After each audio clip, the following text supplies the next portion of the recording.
গুলোতে আমি কিছু অনুষ্ঠান করেছি, যেমন TV interview, talk show, panel discussion. আমি বিদেশি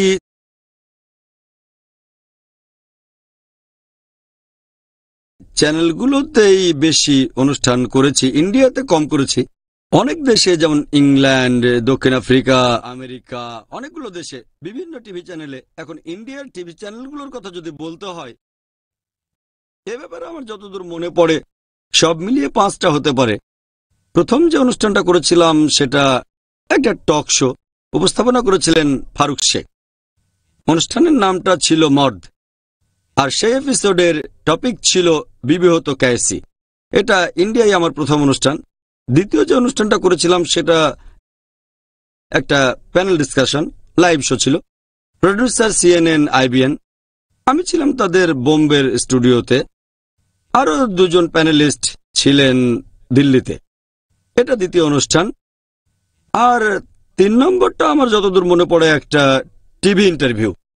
সেখানে আমার সাক্ষাৎকার নিয়েছিলেন RK বাজাজ, RKB শোতে, সাহারা চ্যানেলে। 4 নম্বর এটাও ছিল একটা টিভি ইন্টারভিউ, একটু আলাদা ছিল, ওয়াক দ্য টক। এখানে ছিলেন শেখর গুপ্ত, ইন্ডিয়ান এক্সপ্রেসের এডিটর ইন চিফ, NDTV-তে।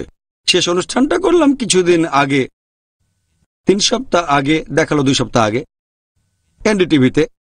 অনুষ্ঠানটার নাম ছিল উই দ্য পিপুল। উপস্থাপনায় বারখা দত্ত। টপিক ছিল মুসলিম আইডেন্টিটি। যতদূর মনে পড়ে এই 5টা অনুষ্ঠানই আমি করেছি। মাত্র 5টা অনুষ্ঠান করেছেন আপনি? এতগুলো বছরে হাজার হাজার লেকচার দিয়েছেন, কিন্তু টিভিতে অনুষ্ঠান করেছেন মাত্র 5টা? যদি আপনি বলেন যে আপনাকে ডাকা হয় না? আমাকে অনেকবারই বলা হয়েছে, কয়েকশো বার আমন্ত্রণ জানানো হয়েছে এসব টক শো আর প্যানেল ডিসকাশনে। কয়েকশো বার তো হবেই। অনেক চ্যানেলে অনুরোধ করেছে, নাম বললে চিনতে পারবেন আপনারা। বেশিরভাগ চ্যানেলে এখন টক শো হয়। আমাকে অনেক চ্যানেলে আমন্ত্রণ জানিয়েছে, সব মিলিয়ে কয়েকশো বার হবে। তবে সত্যি কথা বলতে, আমার লেকচারগুলো পৃথিবীর বিভিন্ন স্যাটেলাইট চ্যানেলে দেখানো হয়। আমি চাই না যে লোকজন দেখুক আমার কথাগুলো বদলে গেছে, কারণ আমি জানি পর্দার আড়ালে কি হয়। আর ব্যক্তিগতভাবে আমি এটা মনে করি যে এসব অনুষ্ঠানের বেশিরভাগই তাদের টপিকটা আসল উদ্দেশ্য না, কারণ আমার মনে হয় যে স্বাভাবিক পরিস্থিতিতে এমনটা হবে না। আমি এখন একজন মিডিয়ার মানুষ, আমাকে বিভিন্ন স্যাটেলাইট চ্যানেলে দেখানো হয়, আর শুধুমাত্র পিস টিভি আলহামদুলিল্লাহ আমাদের দর্শক সংখ্যা 10 কোটির উপরে। আমাদের চ্যানেলটা সম্পূর্ণ ফ্রি, যে কেউ দেখতে পারেন। এখানে বিভিন্ন পাবলিক লেকচার বা টিভি টক শোতে কোনো প্রডিউসার নেই। আমরা দৃষ্টিভঙ্গিটা বদলাচ্ছি না। বিভিন্ন মুসলিম চ্যানেলগুলোর ব্যাপারে আমার আপত্তি নেই, কারণ আমি জানি যে তারা আমার কথাটা পাল্টাবে না। আমি মুসলিম চ্যানেলগুলোতে কয়েকটা অনুষ্ঠান করেছি। অমুসলিম চ্যানেলের ব্যাপারে একটু সাবধান থাকি, কারণ গত কয়েকটা টিভি টক শোতে আমার বেশ খারাপ অভিজ্ঞতা হয়েছিল। এই খারাপ অভিজ্ঞতা, আর যখন অনুষ্ঠানের অন্যান্যদের সাথে কথা বলেছিলাম যারা আমার মতো এসেছিল, তাদের অভিজ্ঞতা ভালো না। আর আপনি ঠিক বলেছেন যে আগে থেকে একজন মানুষের উদ্দেশ্য বুঝতে পারবো না যদি না সে জায়গা মতো খারাপ কাজটা করে ফেলে। আমি সেখানে অনুষ্ঠানের অন্যান্য অতিথিদের সঙ্গে কথা বলেছি, সেই সব মানুষের কথা বলছি যারা মিডিয়া সম্পর্কে জানেন না। যদি কারো মিডিয়া সম্পর্কে ধারণা না থাকে, তাহলে পর্দার আড়ালে কি হচ্ছে বুঝতে পারবেন না। টকশোটা প্রচার করার পরে আপনি বলতে পারবেন, নিশ্চিত হতে পারবেন যে মডারেটরের উদ্দেশ্যটা কি আর প্রডিউসারের উদ্দেশ্যটাই বা কি। আমাদের আলোচনা চলতে থাকবে। এখন একটা ছোট্ট বিরতি। অভিজ্ঞতাটা হয়তো কিছু পজিটিভ দিক আছে, আর অন্যদিকে হয়তো নেগেটিভ ব্যাপারও আছে। আপনি কি এগুলো সম্পর্কে আমাদের বলবেন? যেমন ফারুক শেখের সাথে অনুষ্ঠানটার কথা যদি সংক্ষেপে একটু বলেন। প্রথম টক শোর সালটা ঠিক মনে নেই, 2000 বা 2001 সালের দিকে হতে পারে, 90-এর শেষের দিকেও হতে পারে। এটা ছিল ইন্ডিয়াতে আমার প্রথম টক শো। আর আগেও বলেছে অনুষ্ঠানটার নাম ছিল মর্দ। এপিসোডের টপিক ছিল বিবি হতো ক্যাসি। সেখানে একজন খ্রিস্টান বলবেন তাদের কথা, একজন হিন্দুও আসবেন, আর আমাকে ডাকা হলো, একজন নাস্তিককেও ডাকা হলো। এরকম প্যানেলে 4-5 জন লোক ছিল, দর্শকও ছিল এখানে যেমন আছেন। সেখানে প্রশ্ন করা হলো একজন মহিলার কেমন হওয়া উচিত, তার ব্যবহার কেমন হওয়া উচিত। প্রত্যেকে তাদের মতামত দিলেন, আমিও জানালাম। আমি যখন কথা বললাম বিভিন্ন প্রশ্ন করা হলে যখন সেগুলোর উত্তর দিলাম, আমি যুক্তির সাথে উত্তরগুলো দিয়েছিলাম। অনুষ্ঠান শেষে দেখা গেল আমার উত্তরগুলোর সাথে বেশিরভাগ প্যানেলিস্টই একমত। প্রথম দিকে তারা একমত ছিলেন না, কিন্তু যখন যুক্তি দিয়ে বললাম যে মহিলারা তাদের সন্তানদের যত্ন নেবে, বাড়ি দেখাশোনা করবে, এমন না যে চাকরি করবে না, যদি ভদ্র কোনো চাকরি হয় অবশ্যই করতে পারে, এরকম বিভিন্ন কথা, আমাদের অনুষ্ঠানটা খুবই ভালো হলো। আর মডারেটর ফারুক শেখ, তিনি একজন ভদ্রলোক। আমি খুব খুশি হলাম যে এই প্রথম ইন্ডিয়ান টিভি চ্যানেলে অনুষ্ঠান করলাম। আমি খুব খুশি যে ভালো আমি উত্তর দিয়েছি। দর্শকরা আমাকে প্রশ্ন করেছেন, সমালোচনা করেছেন, আক্রমণ করেছেন, আমি উত্তর দিয়েছি। যখন উত্তরগুলো দিলাম দর্শকরা আমার কথা মানল। আমি প্রশ্নোত্তর পর্বে এই কাজটাই করে থাকি। দর্শক প্রশ্ন করেন, আমি উত্তর দিই, তারপর তাদের মতামত নেই। ফারুক শেখও ভালোভাবে দায়িত্ব পালন করলেন। তবে বোমাটা পড়ল কয়েকদিন পরে। এর কয়েকদিন পরে সেই চ্যানেল থেকে আমাকে ফোন করা হলো, বলা হলো অনুষ্ঠানটা যেখানে শেষ হয়েছে সেটা প্রডিউসারের পছন্দ হয়নি, আমরা আবার শুটিং করব, তাই আপনি পরের দিন আসবেন, একই শার্ট, একই স্যুট, একই টাই, আমাদের স্টুডিওতে আসবেন আর শুটিং করব। এটা যখন আমার ম্যানেজারের কাছ থেকে জানলাম, আমি বললাম এটা ননসেন্স, অনুষ্ঠান তো ভালোই হয়েছে, কোথাও কোনো সমস্যা নেই। তাই জানিয়ে দিলাম আমি আর আসছি না, কারণ আমার মতে সেই অনুষ্ঠানে কোনো সমস্যা নেই। তারা আবার শুটিং করলো সেই একই স্টুডিওতে, একই সেট আপ। হয়তো অন্য সবাই গিয়েছিলেন, আমি যাইনি। হয়তো দর্শকদেরও বেশিরভাগ এসেছিলেন। এভাবে রিশুট করে কয়েক সপ্তাহ পরে তাদের স্যাটেলাইট চ্যানেলে সেটা প্রচার করা হলো। এখানে সবচেয়ে মজার ব্যাপার হলো, যারা এই অনুষ্ঠানটা দেখেছেন তারা দেখেছেন যে আমি বসে আছি আর মাথা নাড়ছি সম্মতি জানিয়ে, যেগুলোর সাথে আমি কখনো একমত না।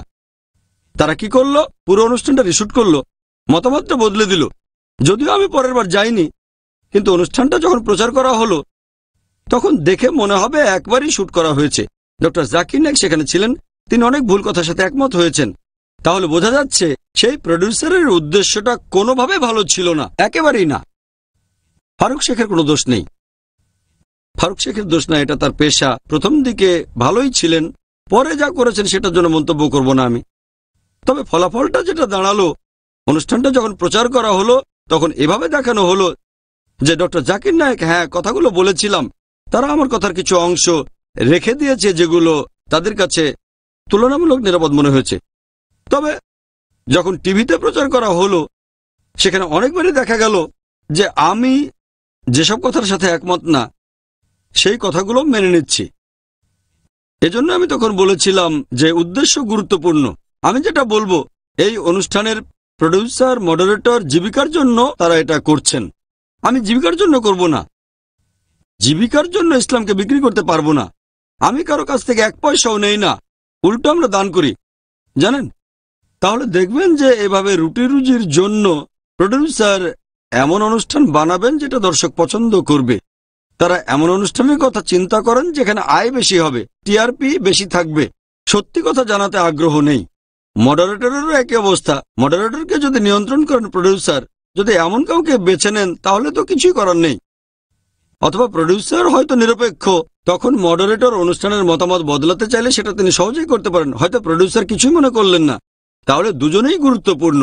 অনুষ্ঠানের মডারেটর আর প্রডিউসার দুজনে গুরুত্বপূর্ণ। প্রথমে যে অনুষ্ঠান করেছিলাম সেটা খুবই ভালো হয়েছিল, কিন্তু তারা আবার নতুন করে শুটিং করে সবকিছু বদলে ফেলেছিল। কিন্তু তারপরেও সিএনএন আইবিএন এর জন্য আরেকটা অনুষ্ঠান করলেন, এই সেটা ব্যাপারে আসলে বলবেন? বেশ কয়েক বছর পরে, আমি ঠিক জানি না, তবে এটা সম্ভবত 7-8 বছর পরে, প্রথম টক শোটার পরে সম্ভবত অনুষ্ঠানটা করেছিলাম 2007 সালে। এটা প্যানেল ডিসকাশন। অভিজ্ঞতাটা বলবেন? অনুষ্ঠানটা ছিল লাইভ প্যানেল ডিসকাশন। বিষয়টা ছিল মুসলিমদের নিয়ে, টপিকটার নাম ঠিক মনে পড়ছে না। উপস্থাপনা করেছিলেন রাজদীপ সারদেশাই। আর রাজদীপ সারদেশাই তখন ছিলেন দিল্লিতে।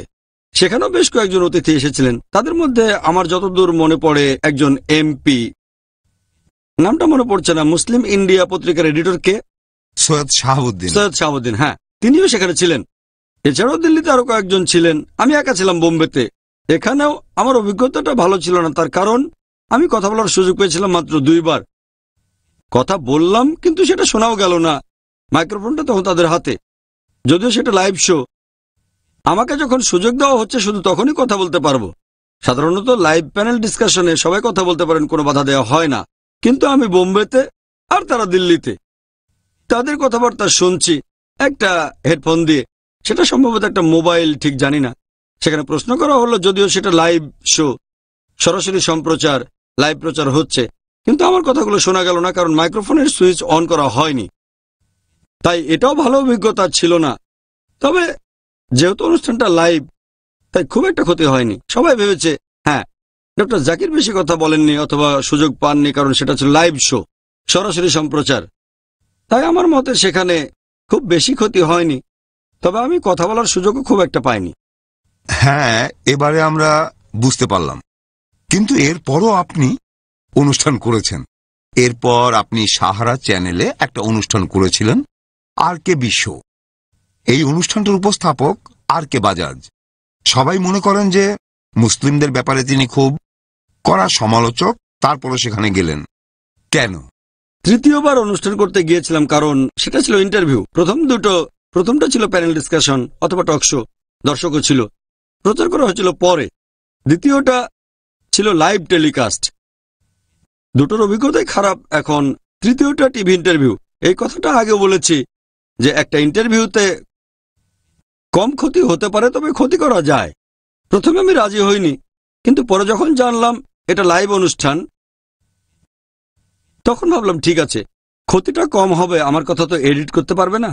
তাই যেহেতু সেটা লাইভ অনুষ্ঠান ছিল, আমি তাদের স্টুডিওতে, সাহারা স্টুডিওতে যেটা বলবো সেটাই প্রচারিত হবে। তাই আমি অনুষ্ঠানে যেতে রাজি হয়েছিলাম, যদিও উপস্থাপক আর কে বি। আর আমি অন্তত এটা বলবো, যদিও মিস্টার আর কে বাজাজ এমন কিছু প্রশ্ন করেছিলেন যেগুলোর উত্তর ঠিকমতো দিতে না পারলে মুসলিমদের মধ্যে তিক্ততা সৃষ্টি হতে পারত। তিনি এরকম বেশ কিছু প্রশ্ন করেছিলেন। তবে যেহেতু লাইভ ছিল, সব মিলিয়ে অনুষ্ঠানটা ভালোই হয়েছিল, কারণ আমি উত্তর দেওয়ার সময় স্বাধীনতা পেয়েছি, আর আমার উত্তরগুলো এডিট করা হয়নি। এজন্যই আমি আর কে বির অনুষ্ঠানে গিয়েছিলাম। এরপর গত বছর শেখর গুপ্তর অনুষ্ঠানে, যিনি ইন্ডিয়ান এক্সপ্রেসের এডিটর ইন চিফ, তিনি আপনার ইন্টারভিউ নিলেন তার সেই বিখ্যাত টিভি প্রোগ্রামে ওয়াক দ্য টক।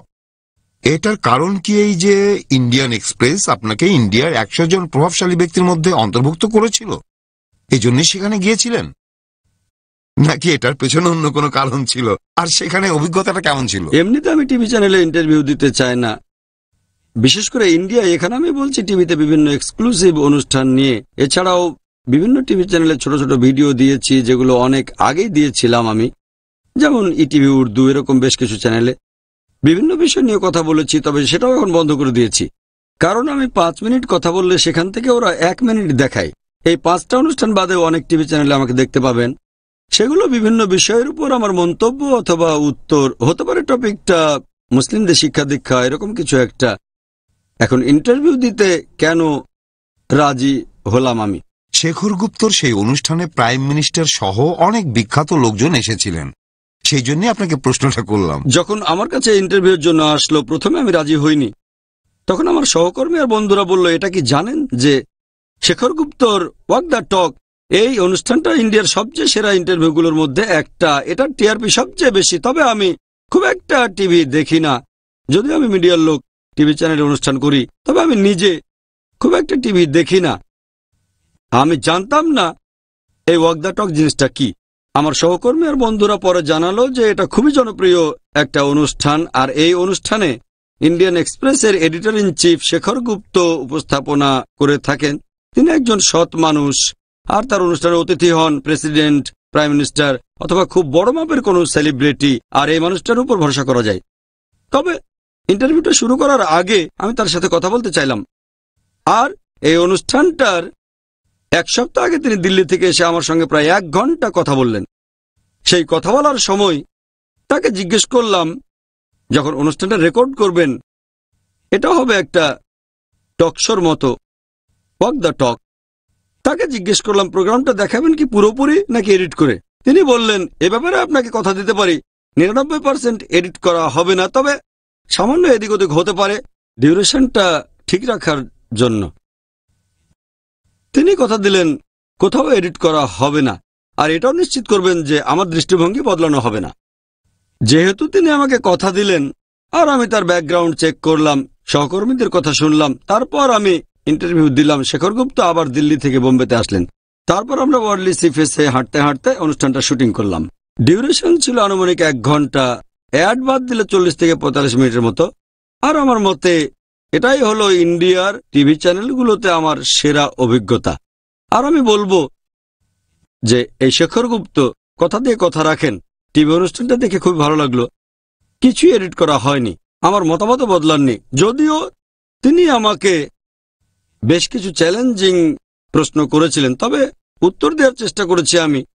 তিনি আমাকে সময় দিয়েছিলেন, আর বিশ্বাস করেন তিনিও কথা রেখেছেন, কিছু এডিট করেননি, মূল অবস্থাতে রেখে দিয়েছেন। এর জন্য অনুষ্ঠানটা পছন্দ করেছিলাম। আর টিভিতে অনুষ্ঠান দেখানোর পরের দিন প্রথমবারের মতো অনুষ্ঠানটার কথা খবরের কাগজে আসলো।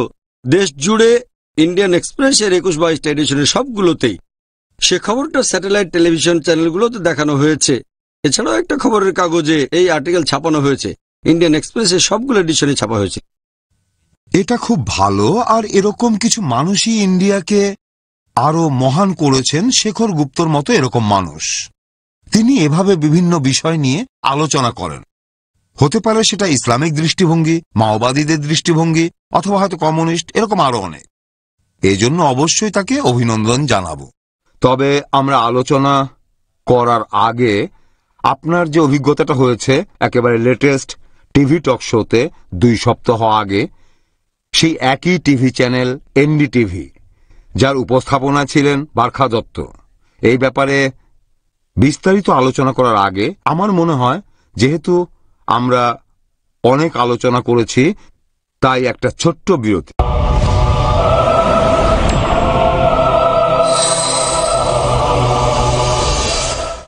এই রমজানে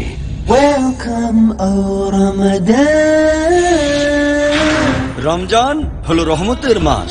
সাহরি, ইফতার, তারাবি, লাইলাতুল কদর, ইতিকাফ, ঈদুল ফিতর, এরকম আরো অনেক কাজ যেগুলো নবী মুহাম্মদ সাল্লাল্লাহু আলাইহি সাল্লাম করেছেন এই পবিত্র রমজান মাসে। আমি থাকবো আপনাদের সাথে এই রমজান মাসের প্রত্যেকটা দিন। রমজান হোক আরো ফলপ্রসূ, আরো বেশি পুরস্কারময়। আমার সাথে থাকুন এই পবিত্র রমজান মাসের প্রত্যেকটা দিন। দেখুন 1 ঘন্টার বিশেষ অনুষ্ঠান রমজান ডক্টর জাকিরের সঙ্গে প্রতিদিন সন্ধ্যা 7টায় ও পুনঃ সম্প্রচার দুপুর 2:30টায় বাংলাদেশে পিস টিভি বাংলায়।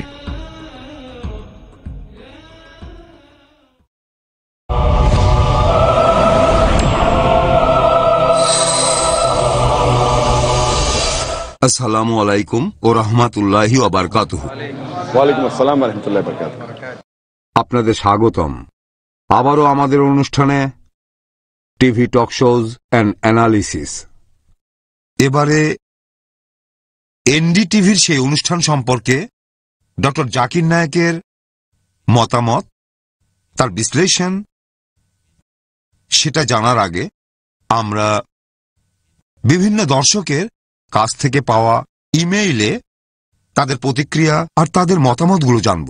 এই ইমেইলগুলির বেশিরভাগই এসেছে এনডিটিভির নিজস্ব ওয়েবসাইট থেকে, এছাড়াও কিছু ফেসবুক আর কিছু অন্যান্য ওয়েবসাইট থেকে। আসুন এবারে তাদের প্রতিক্রিয়াগুলো জেনে নেই। আর এছাড়াও আমাদের এখানে যে দর্শকদের দেখছেন এরাও সবাই সেই অনুষ্ঠানটা দেখেছিলেন, we the people Muslim identity in popular culture. এরাও তাদের মতামতটা জানাতে চান। এখানে অনেকেই আছেন আমার পেছনে, ডান দিকে, আমার বাম দিকে। এরা তাদের মতামতটা আমাদের জানাবেন। এছাড়াও তারা ডক্টর জাকির নায়েককে বিভিন্ন প্রশ্ন করবেন আর ডক্টর জাকিরও সেগুলোর উত্তর দেবেন। আমি প্রথমে আপনাদের সামনে ইমেইলগুলো পড়ে শোনাবো। মেইলগুলো আমি পড়ব একেবারে হুবহু। আমি একজন মডারেটর হিসেবে দর্শকদের লেখা একটা কথাও বদলাবো না, যাতে করে আমার নামে কেউ সমালোচনা না করে যে আমি শব্দগুলো বদলে দিয়ে অর্থটাই পাল্টে ফেলেছি। দর্শকদের লেখা কিছু মেইলে বিভিন্ন ধরনের বানান আর বাক্য গঠনে কিছু সমস্যা আছে, তবে যেভাবে লেখা আছে আমি মেইলগুলো সেভাবেই পড়ে শোনাবো। প্রথমে একটা ছোট মন্তব্য পড়ছি, এগুলোই সবচেয়ে বেশি এসেছে প্রথম মন্তব্যটা লিখেছেন তাহুরা জিয়া। ডক্টর জাকির নায়েক, আপনার সিকুয়েলের অপেক্ষায় আছি, জাজাকাল্লাহ খায়ের। মঞ্জুর আহমেদ লিখেছেন, পিস টিভিতে এই সবগুলো প্রশ্নের উত্তর দেবেন। আমার দেখে খুব খারাপ লেগেছে, 1 ঘন্টা বিতর্কের জন্য যথেষ্ট সময় না। এরপর আমাদের কাছে রয়েছে একটি লম্বা মন্তব্য, লিখেছেন একজন ভাই ইমরান আলী। আপনাদেরও বলবো একটু মন দিয়ে শুনুন, বেশ চিন্তা ভাবনা করে লেখা। যখনই আমি শুনলাম এনডিটিভি টক শোতে ডক্টর জাকির নায়েক অংশ নিচ্ছেন উইথ দ্য পিপল, আমি অনুষ্ঠানটা দেখতে বসে গেলাম যে বারখা দত্ত এবারে কিভাবে একজন বিখ্যাত মানুষের যুক্তি দিয়ে বলা কথাগুলোকে পাশ কাটিয়ে যান। আমার খেয়াল ছিল না বারখা প্রয়োজন পড়লে যথেষ্ট অসৎ হতে পারেন। এটার জোরে তিনি পাশ কাটাতে পারেন যে কাউকেই। যা ভেবেছিলাম, ডক্টর জাকিরকে কথা বলতে যথেষ্ট সময় দেওয়া হয়নি। পুরো ফোকাসটাই ছিল বলিউডের শাহরুখ খানের উপর। এখানেই শেষ না, দ্বিতীয় যে লোকটি বেশি কথা বলার সুযোগ পেয়েছেন তিনি করণ জোহর। ডক্টর জাকির নায়েককে বুঝতে হবে যে এই ধরনের অনুষ্ঠানে একে অন্যের যুক্তি খণ্ডন করেন মাত্র 1 সেন্টেন্সে। কয়েক সেকেন্ডে একটা ধর্মের পুরো ধারণাটা বোঝানো সম্ভব না। যদিও ডক্টর জাকির সাহসের সাথে সত্যি কথাগুলো বলেছেন, তবে অন্যদের কথাবার্তা কিছু ক্ষেত্রে মনোযোগটা সরিয়ে দিয়েছে। তার উপরে বারখা দত্ত ডক্টর জাকির নায়েককে কথা বলার জন্য যথেষ্ট সময় দেননি, এটা একেবারে স্পষ্ট বোঝা যায়। তবে 1 মিনিট, উনি তো ডক্টর জাকির নায়েক। মানুষের মনের চিন্তাভাবনার বারুদে আগুন না জ্বালিয়ে তো তিনি যেতে পারেন না, হোক না সেটা যতই কম সময়। আর আমি যা ভেবেছিলাম তিনি সেটাই করলেন। আপনারা যদি মন দিয়ে তার কথা শোনেন, দর্শকদের মনে কথাগুলো ছাপ ফেলবে। তারা পরে রেফারেন্সগুলো চেক করে দেখবে। তিনি জানতেন যে লাখ লাখ মানুষ অনুষ্ঠানটা দেখছে। এমনও দর্শক আছে যারা পিস টিভি দেখে না। এই সুযোগটাকেই তিনি কাজে লাগালেন। 9/11-এর সেই আক্রমণের ব্যাপারে বললেন আবারও তদন্ত করার কথা। এটা থেকেই সবকিছুর শুরু। মুসলিমদের সন্ত্রাসী বলে চিহ্নিত করার শুরুটা এই ঘটনা থেকেই। তিনি স্পষ্ট করে বলেছেন যে একটা ডিভিডিতে 75 জন শীর্ষস্থানীয় আমেরিকান বিজ্ঞানী এবং প্রফেসর তারা প্রমাণ করেছেন যে 9/11 ভেতরের কেউ ঘটিয়েছে। 2টা ওয়েবসাইটের নামও বলেছেন। এরপরে বারখা দত্ত তাকে থামিয়ে দেন। একটা ওয়েবসাইট http://911truth.org, অন্য ওয়েবসাইটটার নাম আমার মনে নেই। মানুষজন এই ওয়েবসাইটগুলোতে গিয়ে নিজেরাই আসল সত্যিটা জেনে নেবেন। যদিও ডক্টর জাকির নায়েককে যথেষ্ট সময় দেয়া হয়নি, তিনি দায়িত্ব পালন করেছেন। সেখানে কয়েকটা কথা বলেছেন। মধ্যপন্থী বা উদারপন্থী মুসলিম বলে কিছু নেই, আছে নিয়ম মানা মুসলিম, আংশিক নিয়ম মানা এবং নিয়ম না মানা মুসলিম। অন্যদের কাছে ইসলামের সত্যের বাণী জানানো প্রত্যেক মুসলিমের দায়িত্ব। ওসামা বিন লাদেন অথবা তালেবানদের সন্ত্রাসী বলে ডাকা, যার ভিত্তি হল CNN আর বিবিসিতে প্রচারিত খবর, এটা ভুল আর অন্যায্য। কাউকে সন্ত্রাসী বলে অভিহিত করার আগে বিভিন্ন চ্যানেলে প্রচারিত এইসব খবরের সত্যতা নিরপেক্ষতা যাচাই করে নেওয়া উচিত। ভিডিওগুলো ছিল এক ধরনের ফাঁকিবাজি। মিডিয়া এসব কাজে খুব দক্ষ। 9/11 ভেতরের কেউ ঘটিয়েছে, আরবদের পক্ষে এটা করা অসম্ভব। বাইরের অ্যাপিয়ারেন্স, দাড়ি, টুপি ইত্যাদি না পড়াটা ইসলামের 70টা বড় গুনার মধ্যে পড়ে না। বাইরে থেকে কেমন দেখাচ্ছে তার চাইতেও গুরুত্বপূর্ণ কাজ ইসলাম ধর্মে আছে। তবে পুরোপুরি ইসলাম পালন করা, বাইরের লেবেল, সেটাও গুরুত্বপূর্ণ। এই কথাগুলো শুনলে প্রত্যেকেই কিছু সময় সেটা নিয়ে ভাববেন। শাহরুখ যথেষ্ট মনোযোগ দিয়ে এই কথাগুলো শুনেছিলেন, তার ভালো লেগেছিল। আমার এরকমই মনে হয়েছে, আমার ভুলও হতে পারে। তবে ডক্টর জাকির কাউকে ভয় না পেয়ে সেখানে সত্যি কথাগুলোই বলেছেন। তিনি আত্মবিশ্বাসী, কারণ তিনি আল্লাহকে বিশ্বাস করেন। কোনো কিছুই তাকে দমাতে পারবে না। সবকিছু উপেক্ষা করে যেটা সত্যি সেটাই বলবেন। ইমরান আলীর এই ইমেইলের উত্তরে বেশ কয়েকজন ভাই মেইল করেছেন, সেগুলো বেশ ইন্টারেস্টিং। মোস্তফা হোসেন ভাই লিখেছেন, আপনাদের উপর আল্লাহ তাআলার দয়া, শান্তি ও রহমত বর্ষিত হোক। আজকে আমি অনুষ্ঠানটা দেখেছি উইথ দ্য পিপল। বলিউডের অনেক লোকজনই ছিল, আরও ছিলেন ডক্টর জাকির নায়েক। আমি অত্যন্ত দুঃখের সাথে জানাচ্ছি, মিডিয়া আবারও তার দুমুখ চেহারাটা দেখিয়ে দিল। বারখা দত্ত হলেন একজন সাংবাদিক। তিনি সবাইকে সমান সুযোগ দেননি। ডক্টর জাকিরকে উত্তর দেওয়ার জন্য অনেক সময় মাত্র 30 সেকেন্ড সময় দেওয়া হয়েছে, সেখানে অন্যদেরকে দেওয়া হয়েছে 2 থেকে 3 মিনিট।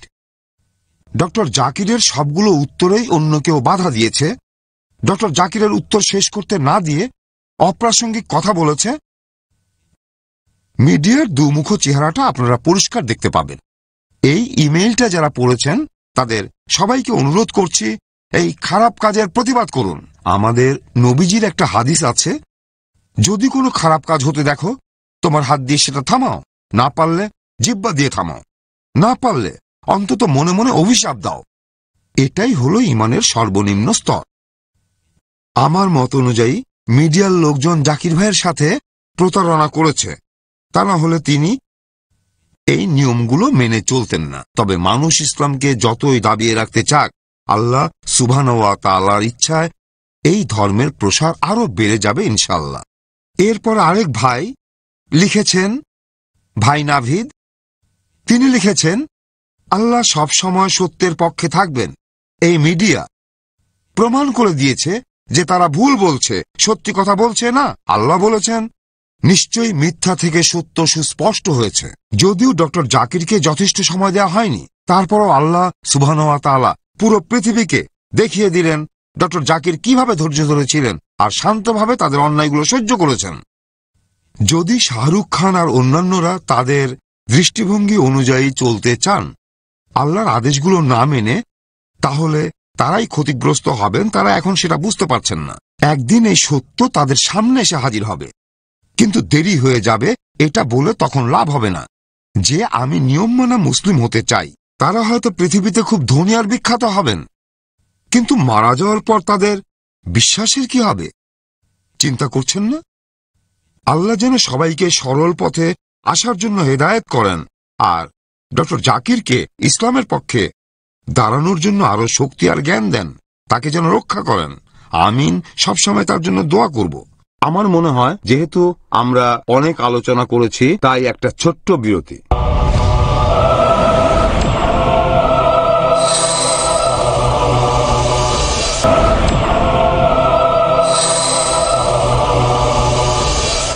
আসসালামু আলাইকুম ওয়া রাহমাতুল্লাহি ওয়া বারাকাতুহু। আবারও স্বাগত জানাই টিভি টক শোজ অ্যান্ড অ্যানালিসিসে। আমরা দর্শকদের চিঠিগুলো পড়ে শোনাচ্ছি, যেগুলো আমরা পেয়েছি ইমেইল এবং ওয়েবসাইট থেকে, আর এর বেশিরভাগই এনডিটিভির ওয়েবসাইট থেকে। এরপর আরো একটা মেইল পাঠিয়েছেন দ্য ট্রু ইন্ডিয়ান মুসলিম, এটাই হলো তার ইউজার নেম। যদি এখানে কারো সমালোচনা করতে হয়, তিনি হলেন ডক্টর জাকির। তিনি ইসলাম ধর্মের উপর বিশেষজ্ঞ, ইসলাম ধর্মের অনেক খুঁটিনাটি বিষয় জানেন অথবা দাবি করেন। তিনি বললেন 9/11-এর জন্য ওসামা বিন লাদেন দায়ী নয়। তিনি ভুল তথ্য ছড়াচ্ছেন, আর এটা মোটেও ঠিক না। অনেকেই তার কথা মানে। আমি দুঃখিত, তবে আমি এখানে একমত নই। ওয়েবসাইট, জার্নাল, মিডিয়া তাদের মতো করেই বলবে, তবে একজনের মুখের কথা বদলানো যায়। ডক্টর জাকির কেমন পোশাক পরেছিলেন? তিনি কেন সেখানে পরে গেলেন একটা স্যুট? উনি আরবদের পোশাক পরলেন না কেন? তিনি তো ইসলামের বাণী প্রচার করছেন। অনেক মানুষই ডক্টর জাকির নায়েকের অনুসারী, সেজন্য তার এটা বলা উচিত হয়নি যে তালেবান আর ওসামা এরা 9/11-এর জন্য দায়ী নয়। এ কথাটা পুরোপুরি ভুল। আমি CNN, BBC বা এরকম একচোখা চ্যানেলের কথা শুনিনি। বরং যারা এই কাজটা করেছে তারাই তো দায়টা স্বীকার করেছে। আমার মনে হয় ইসলাম ধর্মের কোথাও নিরীহ মানুষ হত্যা করাকে অনুমোদন দেয়া হয়নি। সত্যি বলতে কোনো ধর্মই অনুমোদন দেয় না। তাই আমার মনে হয় এই চরমপন্থীরা কি চাচ্ছে। ডক্টর জাকির বলেছেন তালেবান আর ওসামা বিন লাদেন 9/11-এর জন্য দায়ী নয়। এটা দর্শকরাও ভালোভাবে গ্রহণ করেননি। সাধারণ মানুষই বিচার করবে যে ইসলাম ধর্ম আসলে কেমন। এটাই আসল কথা।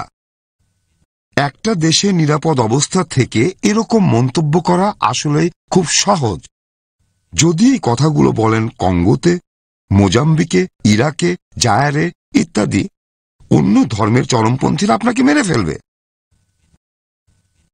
যে কোনো ধর্মের মধ্যেই চরমপন্থী মনোভাবটা ঠিক না।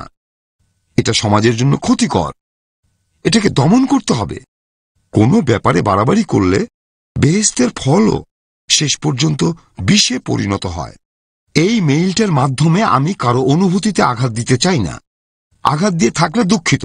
আসলে আমি আমার নিজস্ব পদ্ধতিতে আপনাদের সবাইকে জানাতে চাই যে যদিও আমি 5 ওয়াক্ত নামাজ পড়ি না, তারপরও আমার মধ্যে নীতিবোধ আছে। ইসলাম যা শিখিয়েছে সেরকম নীতিবোধ। আমি নিশ্চিত আপনারা সবাই আমার চাইতে অনেক বেশি ধার্মিক এবং মুসলিম।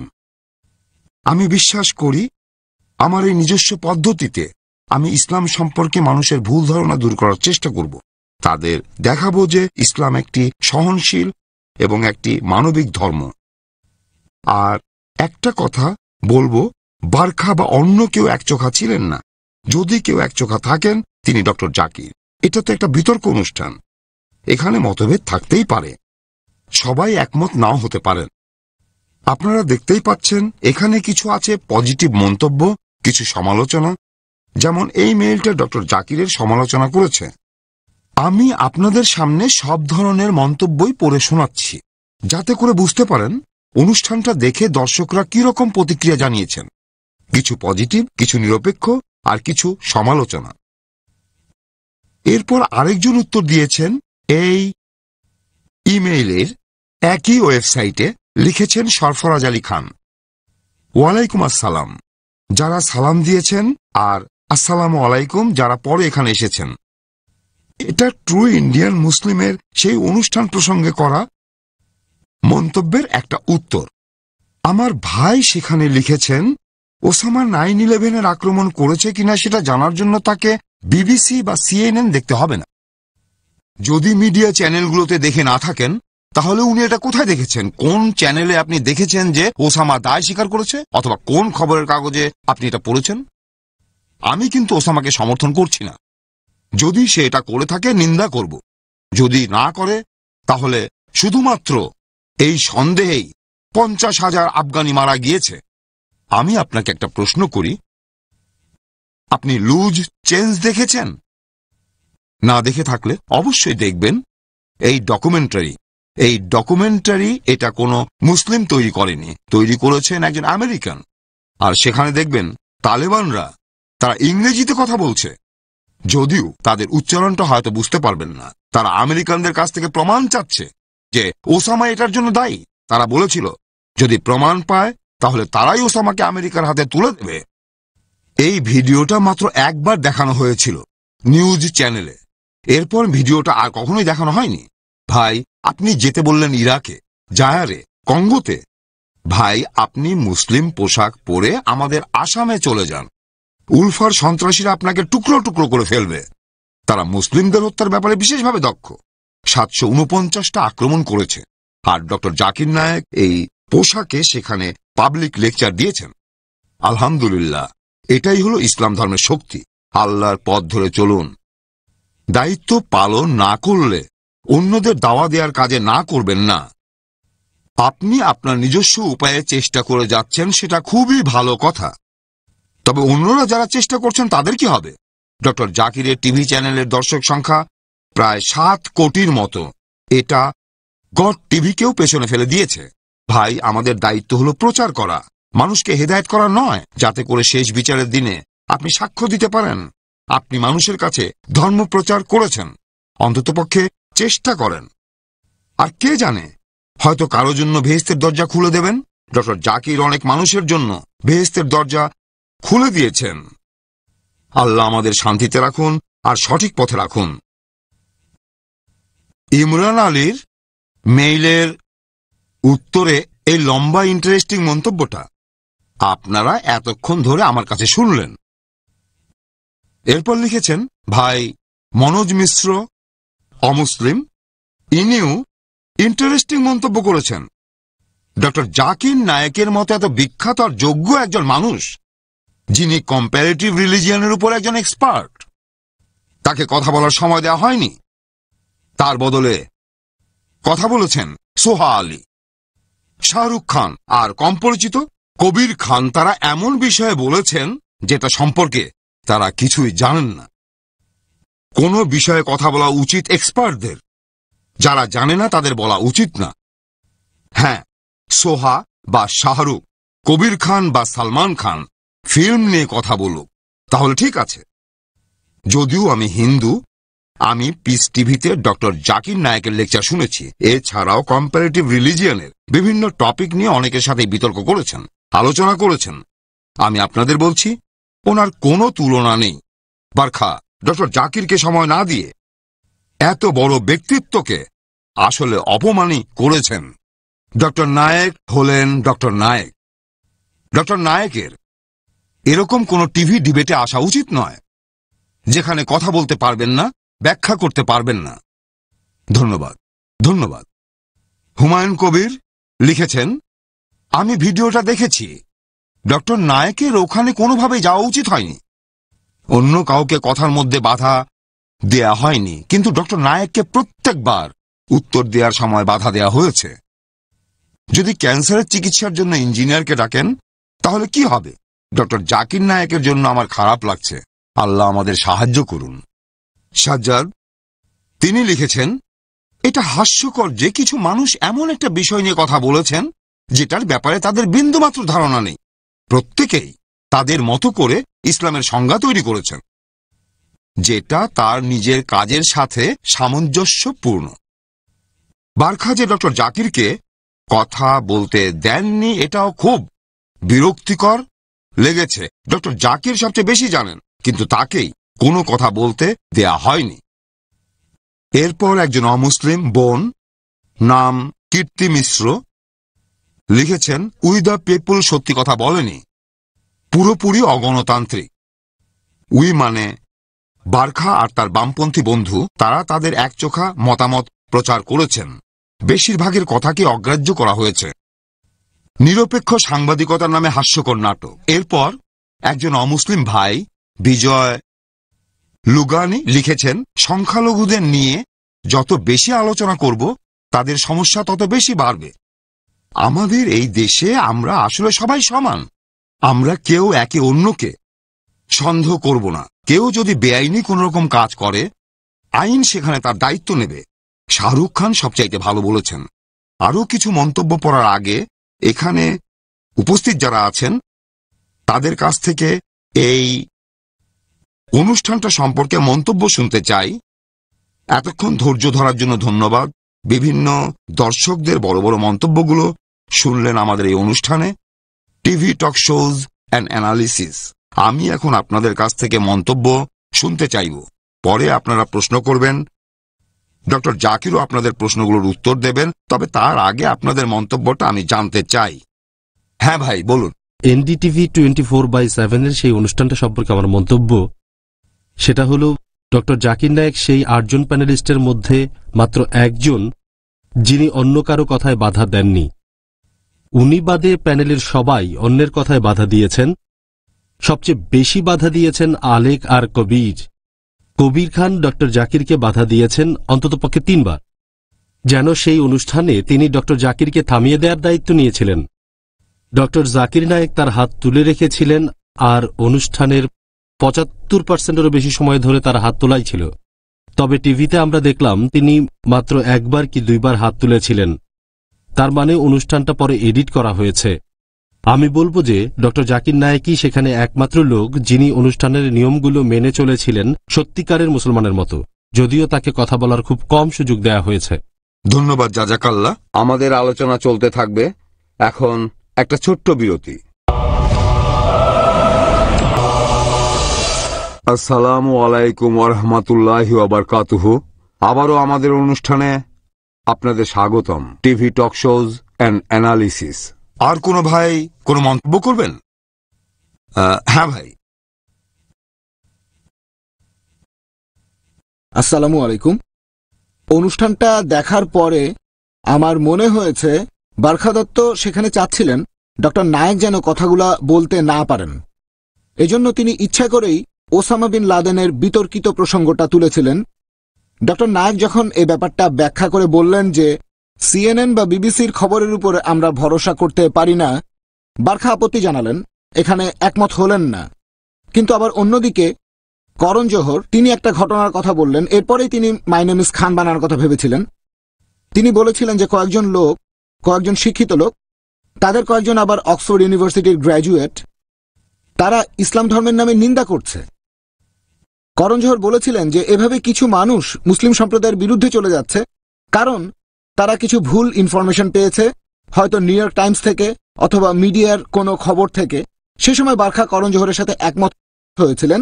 এখানে আমরা বারখা দত্তের দুমুখ চেহারাটা দেখতে পাচ্ছি। একবার ডক্টর নায়েকের কথায় আপত্তি জানালেন, অন্যদিকে একই কথায় করণ জোহরের সাথে একমত হলেন। আর ডক্টর নায়েকের একজন ভক্ত হিসেবে এটা আমার খারাপ লেগেছে যে ডক্টর নায়েক কথা বলার জন্য যথেষ্ট সময় পাননি। এই ব্যাপারে আমি ডক্টর নায়েকের কাছ থেকেই সরাসরি তার মতামতটা জানতে চাই।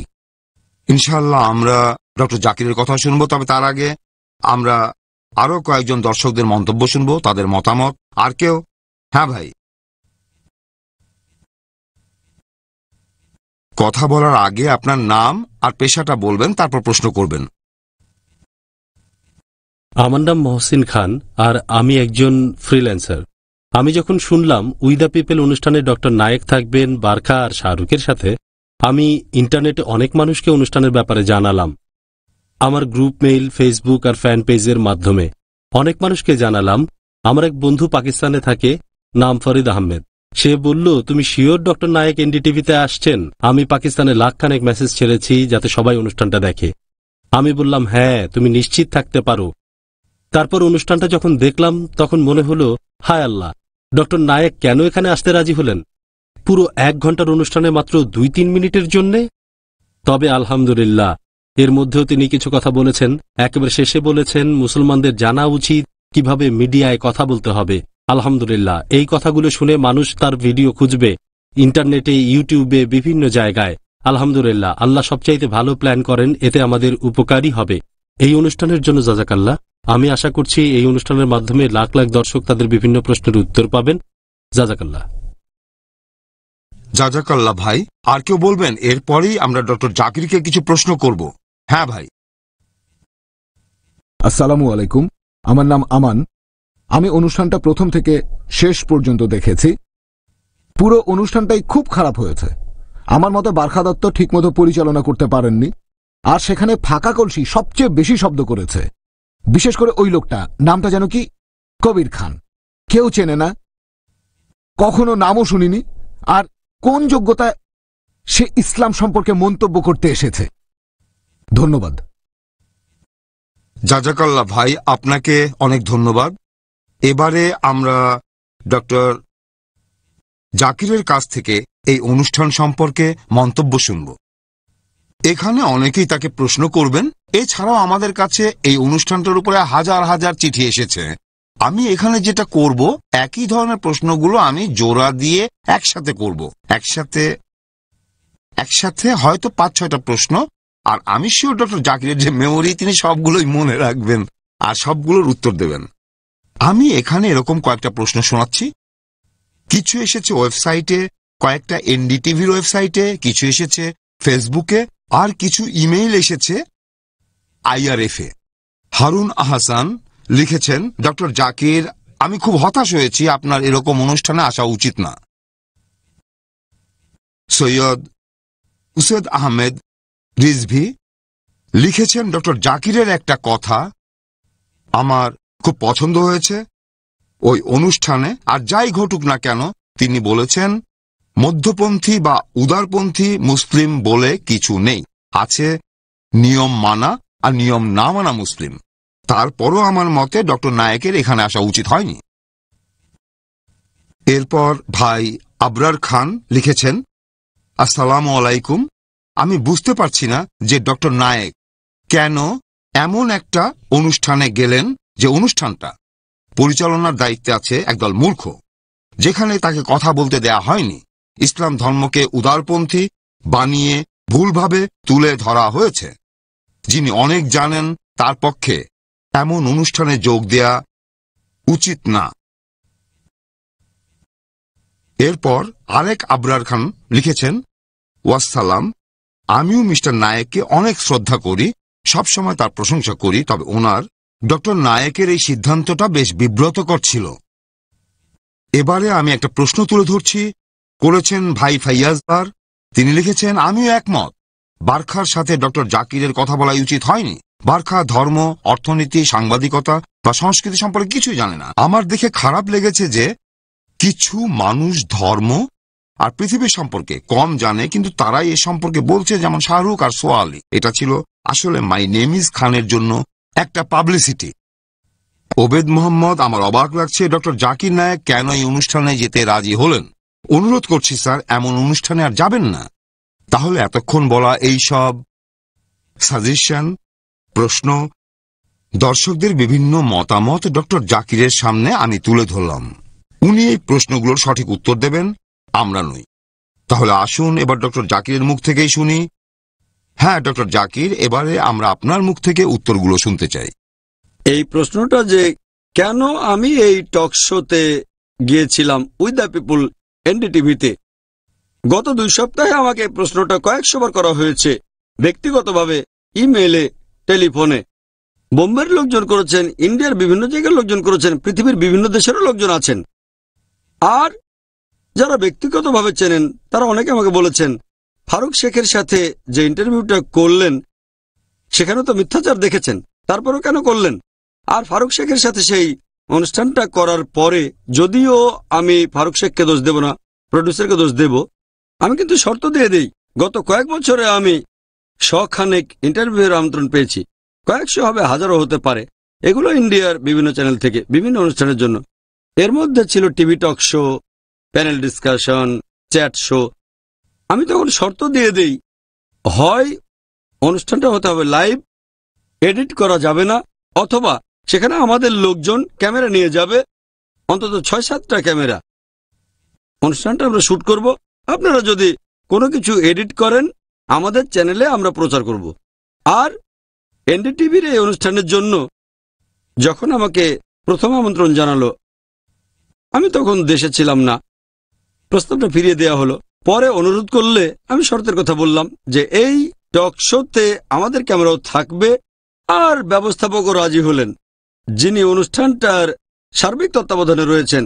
তখন আমার ম্যানেজার মকবুল তাদের বললেন, যদি এই অনুষ্ঠানে আমাদের ক্যামেরা থাকে তাহলে ডক্টর নায়েক আসবেন। উনি বললেন কোনো সমস্যা নেই, রাজি হয়ে গেলেন। তখন আমিও ভাবলাম যে ঠিক আছে, যদি তারা এডিট করে তাহলে আমরা পুরো অনুষ্ঠানটা আমাদের চ্যানেলে চালিয়ে দেব। শুধুমাত্র এই কারণে আমি সেই টক শোতে অংশ নিয়েছিলাম। দুর্ভাগ্যজনকভাবে সেই টক শোর মাত্র একদিন আগে আমাকে বললেন, ভাই জাকির, আমরা তো এই অনুষ্ঠানটা তাজল্যান্ডে করছি। উনি সরাসরি আমাকে বললেন, জায়গাটা তো অনেক ছোট, আমরা 6-7টা ক্যামেরা বসিয়েছি, আপনি তো মিডিয়ার মানুষ, আপনি জানেন ক্যামেরা বসানো কত কঠিন। আমি জানতাম এটা আসলে অজুহাত।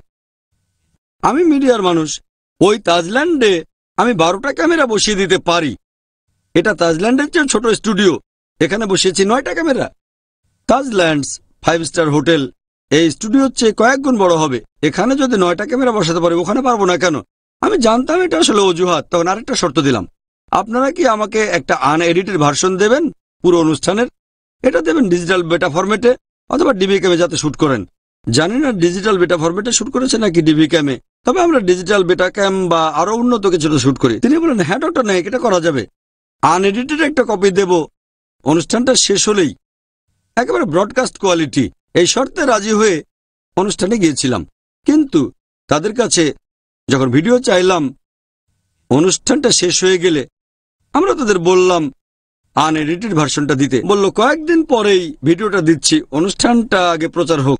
তখন ভাবলাম আচ্ছা ঠিক আছে, তারপরে পেলেও চলবে। অনুষ্ঠানটা প্রচার করা হয়ে গেলে আমাদের ম্যানেজার তাদের সাথে যোগাযোগ করলো, অবশেষে ভিডিওটা দিল, তাও একটা ডিভিডিতে। আর সেটা আনএডিটেড ছিল না, পুরোটা একই এডিট করা যেটা টিভিতে প্রচার করা হয়েছে। এটাতে আর কি দরকার ছিল, অনুষ্ঠান তো রেকর্ড করেছি। অনুষ্ঠানটাতে অংশ নেওয়ার আগে অনেকেই বলেছিল যে বারখা দত্ত তিনি বেশ চ্যালেঞ্জিং, ভালো কথা বলতে পারেন, আর তিনি যেটা চান মানুষকে দিয়ে সেই কথাটা তিনি বলিয়ে নিতে পারেন। আমি ভাবলাম সমস্যা নেই, যেহেতু আনএডিটেড ভার্সন পাবো, কোনো সমস্যা হবে না। এভাবে আমি অনুষ্ঠানটাতে গিয়েছিলাম। আমি জানি যে আমাকে কম সময় দেওয়া হয়েছে। প্রথমে ব্যবস্থাপক যখন আমাকে অনুষ্ঠানের কথা বললেন, আমি জিজ্ঞেস করলাম কতজন থাকবে। তিনি আমাকে বললেন শাহরুখ খান, করণ জহর, আলেক পাদমসি। আরেকজনের নাম বললেন মাওলানা মাদানী, তিনি কেরালার। আমি বললাম কেরালার মাওলানা মাদানী, আমি তো এই নামে কাউকে চিনি না। বললাম পুরো নামটা বলেন। তখন বললেন সরি, ইনি হচ্ছেন মাওলানা মাহমুদ মাদানী, দিল্লি। আমি ওনাকে চিনি, মাশাআল্লাহ, আমার বেশ অন্তরঙ্গ বন্ধু। তখন বললাম ঠিক আছে, এখানে 4 জন আর আমাকে নিয়ে 5 জন। এখানে আপনারা দেখবেন প্যানেলে বেশি লোক থাকলে সবাই কথা বলার সুযোগ খুব বেশি পাবেন না। কিন্তু আমি যখন সেই অনুষ্ঠানে গেলাম দেখলাম আরো 3 জন বাড়তি লোক। ওই 4 জনের পাশাপাশি আছেন নাজিব জং, ওনার সাথে প্রথম দেখা হলো। উনি দিল্লির জামিয়া মিলিয়া ইউনিভার্সিটির ভিসি। তারপর কবির, উনি একজন ফিল্ম প্রডিউসার বা ডিরেক্টর, আমি শিওর না। আর সোহা আলী খান। 3 জন লোক বেড়ে গেল, আমরা হলাম 8 জন। তবে সেখানে যাওয়ার পরে বুঝলাম সময়টা সমান ভাগে ভাগ করলেও আমার জন্য সেটা কম হয়ে যেত। তবে এই অনুষ্ঠানটা আমার মতে আমাকে কম সময় দিয়েছে। তবে এখানে কিছু পজিটিভ দিক আছে, আমি সেখানে কয়েকটা পয়েন্ট বলেছি। এগুলো যদি তারা দেখায় তাহলে কোনো সমস্যা থাকবে না। কিন্তু যখন 1 সপ্তাহ পরে অনুষ্ঠানটা দেখলাম আমি হতাশ হলাম, পুরোপুরি হতাশ হলাম। আমার উত্তরগুলো এডিট করা হয়েছে, বিশেষ করে সেগুলো যেগুলো শুনলে মানুষ আমাকে ভুল বুঝতে পারে। সেজন্য আমি বলেছিলাম যে অনুষ্ঠানের প্রডিউসারের উদ্দেশ্য ভালো হতে হবে, মডারেটরের উদ্দেশ্যও ভালো হতে হবে। কারণ আমি ওসামা বিন লাদেনকে নিয়ে যে উত্তরটা দিয়েছিলাম, যারা টিভিতে আমার লেকচার দেখেছেন তারা উত্তরটা জানেন, এখানে আর আমি বলছি না। কিন্তু সেখানে বলেছিলাম যে 9/11-এর আক্রমণটা যেই করে থাকুক না কেন, হোক জর্জ বুশ বা ওসামা বিন লাদেন, হোক মুসলিম বা অমুসলিম, যেই করে থাকুক তার নিন্দা করা উচিত। এটা ফেলে দিয়েছে। যখন এভাবে কথা এডিট করা হয় তার নিন্দা করা উচিত। আপনি তো প্রমাণ ছাড়া একজন মানুষকে দোষী বলতে পারেন না কখনোই। আমি কাজটা নিন্দা করব যেই করে থাকুক না কেন। এটা এডিট করে দেখানো হয়েছে এমনভাবে যেন আমি ওসামা বিন লাদেনকে সমর্থন করছি। আমি তার সমর্থক নই, বিরুদ্ধও নই, কারণ আমি জানি না। আমি সেখানে বলেছিলাম যে আমি কিছু বলতে পারছি না কারণ বিবিসি আর CNN এর খবর বিশ্বাস করা যাচ্ছে না। বারখা দত্ত বলেন কাম অন ডক্টর জাকির, যেন আমি মিথ্যে কথা বলছি সেখানে। একই কথা করণ জহর বললেন যে একবার তিনি কয়েকজন অমুসলিমের উপর রেগে গিয়েছিলেন। তাদের মধ্যে 3 জন ছিল ইনভেস্টমেন্ট ব্যাংকার, 2 জন ছিল ইউনিভার্সিটির গ্র্যাজুয়েট। তারা মুসলিমদের বিরুদ্ধে কথা বলছিল। করণ জহর বললেন মাত্র একটা খবরের কাগজ পড়ে তারা পুরো সম্প্রদায়ের বিরুদ্ধে কথা বলছে, এটা ঠিক না। বারখা বললেন হ্যাঁ, পক্ষপাতটা এখানে দেখতে পাবেন। একটু আগে এক ভাই বললেন বারখা করণ জহরের সাথে একমত হচ্ছেন, যিনি বলছেন আপনি শুধু নিউ ইয়র্ক টাইমস পড়ে সিদ্ধান্ত নিতে পারেন না, নিউজ চ্যানেল দেখে। আমি বলেছি ওসামা বিন লাদেন সম্পর্কে খবর দেখে বলতে পারবো না, বিবিসি আর CNN যেটা দেখায়। বারখা দত্ত আপত্তি করলেন, তারপর আমাকে থামিয়ে দিলেন। এই ব্যাপারটাই প্রমাণ করে মডারেটর নিরপেক্ষ ছিলেন না, তিনি সত্য কথা বলেননি। আমি ভেবেছিলাম এই অনুষ্ঠানটাতে আমার দায়িত্ব পালন করতে পারবো। আমি আশা করিনি যে তারা এতখানি অবিচার করবে। আমার উত্তরগুলো এডিট করে দিয়েছে। এই কাজটা তারা একবার করেনি, অনেকবার করেছে। আবার দেখা হবে ইনশাল্লাহ। এখন ছোট্ট বিরতি।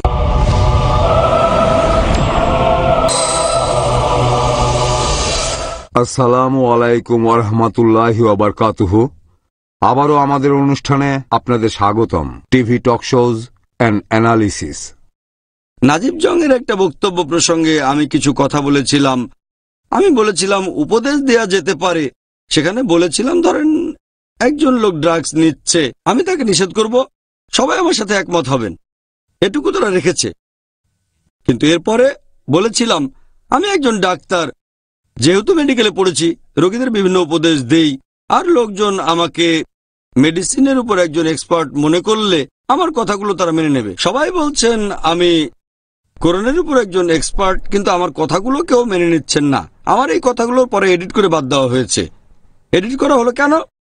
এজন্যই দেখবেন কোনো একটা টক শোতে আপনি হয়তো এক্সপার্ট, কিন্তু সেই অনুষ্ঠানের প্রডিউসার এবং মডারেটরের উদ্দেশ্য যদি ভালো না হয়, সবচেয়ে এক্সপার্ট লোককেও সেই টক শোতে সম্পূর্ণ অন্যভাবে উপস্থাপন করা যায়, তাকে নেগেটিভ ভাবে দেখানো যায়। কারণ এখানে এডিট করতে পারে, কাটতে পারে। সেজন্য লাইভ টক শোতে যাওয়াটাই সবচেয়ে ভালো, যেটা কোনো এডিট ছাড়াই প্রচার করা হয়। অথবা সেই অনুষ্ঠানের প্রডিউসার, মডারেটর এমন কেউ হবেন যারা নিরপেক্ষ, সত্যবাদী আর সৎ, যেমন ধরেন এনডিটিভির ইন্টারভিউতে ছিলেন শেখর গুপ্ত, অবশ্যই তার প্রশংসা করব। তিনি হয়তো কিছু ব্যাপারে একমত হননি, তবে তিনি সৎ। এটার কথা ভেবেছিলাম, শর্তগুলো মানা হবে জেনে অনুষ্ঠানে গিয়েছিলাম। অন্যান্য চ্যানেলকেও শর্ত দিয়েছিলাম এটাই, তারা রাজি হয়নি, শর্ত মানেননি। তবে এনডিটিভি অন্তত এই অনুষ্ঠানে উইথ দ্য পিপল তারা প্রথমে রাজি হয়েছিল। অনুষ্ঠানের একদিন আগে আপত্তি করেছে, কথা দিয়েছিল আনএডিটেড ভিডিও দেবে, সেটা এখনো দেয়নি। তাই আমার মতে সেখানে যেটা ভেবেছিলাম এনডিটিভিকে বিশ্বাস করি, সামগ্রিকভাবে দোষ দেব না, কারণ এর আগে তাদের সাথে অনুষ্ঠানটা খুবই সুন্দর হয়েছিল। হয়তো এবার প্রডিউসার আলাদা, মডারেটর তো আলাদা, বারখা শেখর গুপ্তের মতো নন। এনডিটিভির এই অনুষ্ঠানটা পরে যখন দেখেছিলাম খুব খারাপ লেগেছিল, ওখানে যাওয়াটাই উচিত হয়নি। তারপর আমার স্টাফদের বললাম, এবার আমার কথাগুলো আলাদা করেন, দেখা যাক কতক্ষণ আমি কথা বলেছি। একজন স্টাফ কথাগুলো আলাদা করে বললেন 6.5 মিনিট। 6.5 মিনিট, বেশ খুশি হলাম। কিন্তু পরে দেখলাম সেই 6.5 মিনিটের মধ্যে 2.5 থেকে 3 মিনিট কথা বলেছেন বারখা দত্ত নিজেই। আমি সব মিলিয়ে বলেছি 207 সেকেন্ড, ক্যালকুলেশন করেছি 3.5 মিনিটেরও কম সময়। আর এরকমই অবস্থা। তবে আমার কথাগুলো যখন ভালো করে খেয়াল করলাম, আমি যদিও এডিট করা হয়েছে, তারপরেও আল্লাহ পবিত্র কোরআনে বলেছেন সূরা ইসরার 17 নম্বর সূরা 21 নম্বর আয়াতে, वकुल जाल हक वज़ाक़िल बातिल इन्नल बातिल काना ज़हूका। যখন সত্য এসে মিথ্যার সামনে দাঁড়ায়, মিথ্যা বিলুপ্ত হয়, কারণ মিথ্যা তার প্রকৃতিগত কারণে বিলুপ্ত হবে। যখন ইমেলগুলো দেখলাম, এনডিটিভির ওয়েবসাইটে অনেক ইমেল দেখতে পেলাম, মুসলিম আছে অমুসলিমও আছে। আমি সেগুলো পড়ে আসলে অবাক হয়েছি। এই ইমেলগুলোর 3 ভাগের 2 ভাগ বলছে যে ডক্টর জাকির নায়েককে পর্যাপ্ত সময় দেওয়া হয়নি, নয়তো তারা বারখা দত্তের সমালোচনা করেছেন। তার মানে এগুলো পজিটিভ, তারা বুঝতে পেরেছেন। হয়তো তারা আমার উত্তরগুলো জানেন, অথবা হয়তো আমার লেকচার দেখেছেন।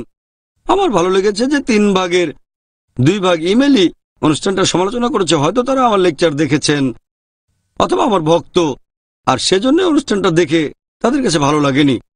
বাকি 3 ভাগের 1 ভাগ, তাদের অর্ধেক ছিলেন নিরপেক্ষ, বাকি অর্ধেক আমার সমালোচনা করেছেন। এই যে ডক্টর জাকির কোনো সুযোগই পায়নি, তারা বেশ খুশি হয়েছে। তবে সব মিলিয়ে তারা যাই করুক না কেন, একটু আগে এক ভাই বলেছিলেন, তার মধ্যে কিছু কথা বলতে পেরেছি। একজন মুসলিমের সংজ্ঞা কি? মডারেট মুসলিম বলে কিছু নেই, আছে নিয়ম মানা, আংশিক নিয়ম মানা আর না মানা মুসলিম, এই কথাগুলো। তারপর মিডিয়ার ব্যাপারেও 2-1টা কথা বলেছি। যারা বুদ্ধিমান তারা বুঝতে পেরেছিলেন, তাই আলহামদুলিল্লাহ যা হবার সেটা হয়েছে। আমার মতে যেটা হয়েছে ভালোই হয়েছে। আল্লাহ সুবহানাহু ওয়া তাআলাই তাঁর দ্বীনের বাণী সব জায়গায় ছড়িয়ে দেবেন। জাযাকাল্লাহ খায়ের। ডক্টর জাকির, আপনার এই সুচিন্তিত মন্তব্যের জন্য অনেক ধন্যবাদ। আমরা ইমেইলে আরো অনেক দর্শকদের মন্তব্য পেয়েছি। আপনারা দেখছেন আমাদের অনুষ্ঠান TV talk shows and analysis. আমরা এখন আরো কিছু মন্তব্য শুনব ইমেইল আর ওয়েবসাইট থেকে পাওয়া। এখানে একজন ভাই জাহেদ মালিক, তিনি লিখেছেন এনডিটিভি জাকির নায়েকের মূল্যবান সময় নষ্ট করেছে। এরপর ওয়াকাস শেখ মোহাম্মদ লিখেছেন, ডক্টর জাকির নায়েকের ধৈর্য অনেক বেশি। আপনি তো আমাকে অনুষ্ঠানে কথা বলার জন্য যথেষ্ট সময় দিলেন না। এই মন্তব্যটার ব্যাপারে একটা কথা বলি, যে আমাকে তো পর্যাপ্ত সময় দিলেন না, এই কথাটা আমাকে আমার অনেক বন্ধুই বলেছে। ডক্টর জাকির অনুষ্ঠানের মাঝখানে আমাকে তো পর্যাপ্ত সময় দিলেন না আপনারা।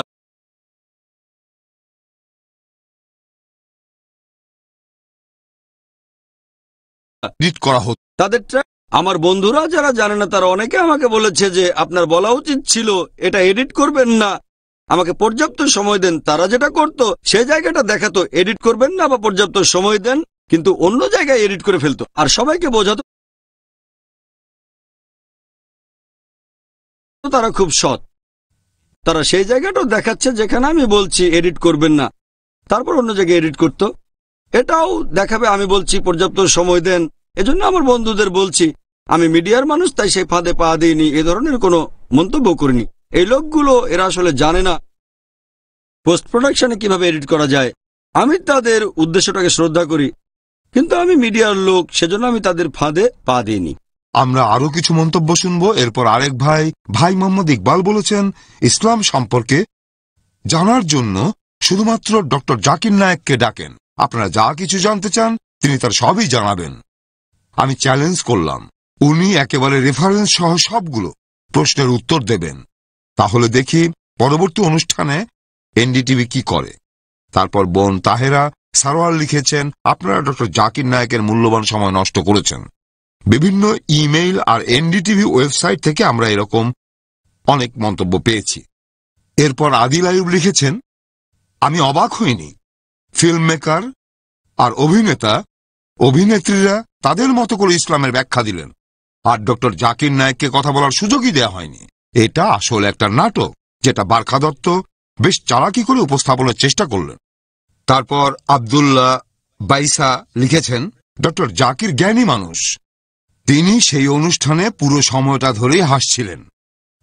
আল্লাহ তাকে রক্ষা করুন আর অন্যদেরকে হেদায়েত করুন, আমিন। এরপর ভাই মোশাফিক সুলতান, তিনি লিখেছেন, এই অনুষ্ঠানটা শেখাচ্ছে কিভাবে ভদ্রতা বাদ দিয়ে অভদ্র ব্যবহার করতে হবে। এটা ধর্মের বিরুদ্ধে একটা বিদ্রোহ, একটা ফালতু অনুষ্ঠান।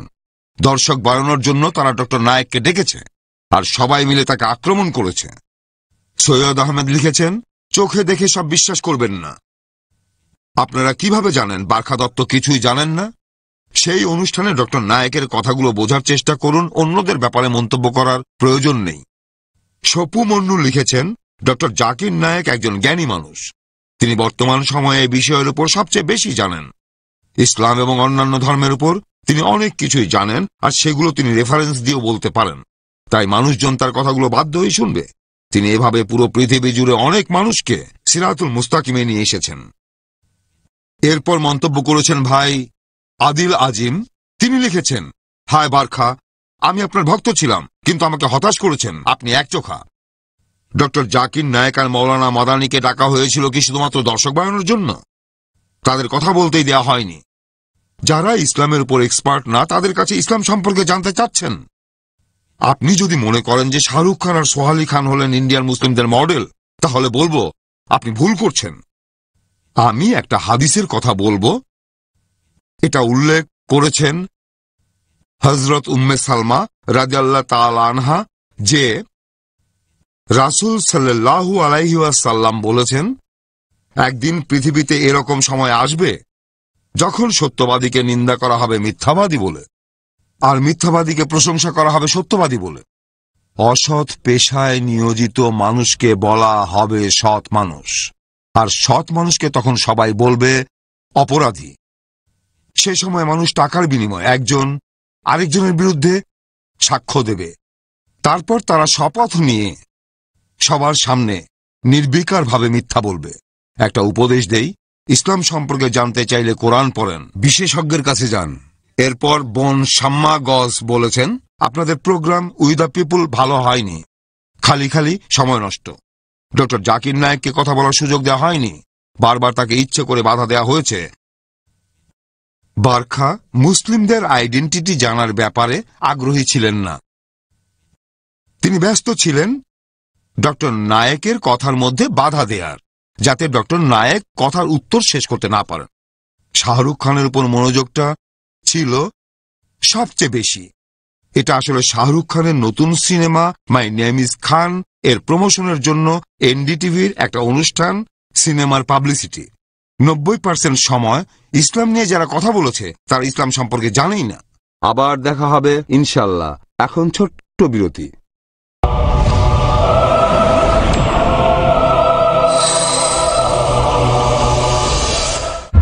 Saturdays provide.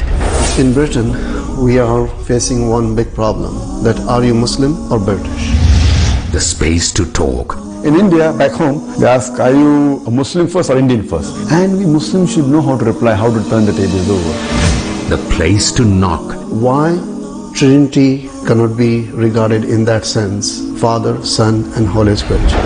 The opportunity to ask. But even if we agree that what the Christians say, that he was crucified, so if Jesus Christ, peace be upon him, died for 3 days, who controlled the world? That means even God died? the freedom to unmask. So there are various ways which we can prove the argument to be wrong. দেখুন doctor জাকিরের সঙ্গে আলাপ করি কাল রাত 9:30 পুনঃ সম্প্রচার ও দুপুর 1টায় বাংলাদেশে পিস টিভি বাংলায়। তৌহিদের প্রতিষ্ঠা আল্লাহর একত্বটাই মূল জিনিস, একত্বটার বিষয়টাই হচ্ছে এই তাওহীদের বিষয়টা হলো মূল বিষয়। কোরআনের উপর পূর্ণ বিশ্বাস, কোরআন ও সহিহ সুন্নাহর সঠিক শিক্ষা নিয়ে সঠিক ইসলাম জেনে গোটা বিশ্বে ছড়িয়ে যেতে পারে। সুন্নাতের বাস্তবায়ন, আরেকজন মুসলিম অপরজনকে ইসলামের দিকে দাওয়াত দিবেন কোরআন এবং সুন্নাহর আলোকে। জানুন ইসলামের বুনিয়াদী নীতিসমূহ। দেখুন মুসলিম জীবনের মূল ভিত্তি, প্রতি বৃহস্পতিবার রাত 9টায় পুনঃ সম্প্রচার দুপুর 1:30 বাংলাদেশে পিস টিভি বাংলায়।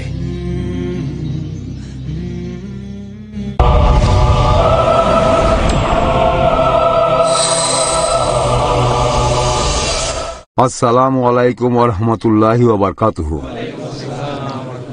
আবারও স্বাগত জানাই TV talk shows and অ্যানালিসিসে।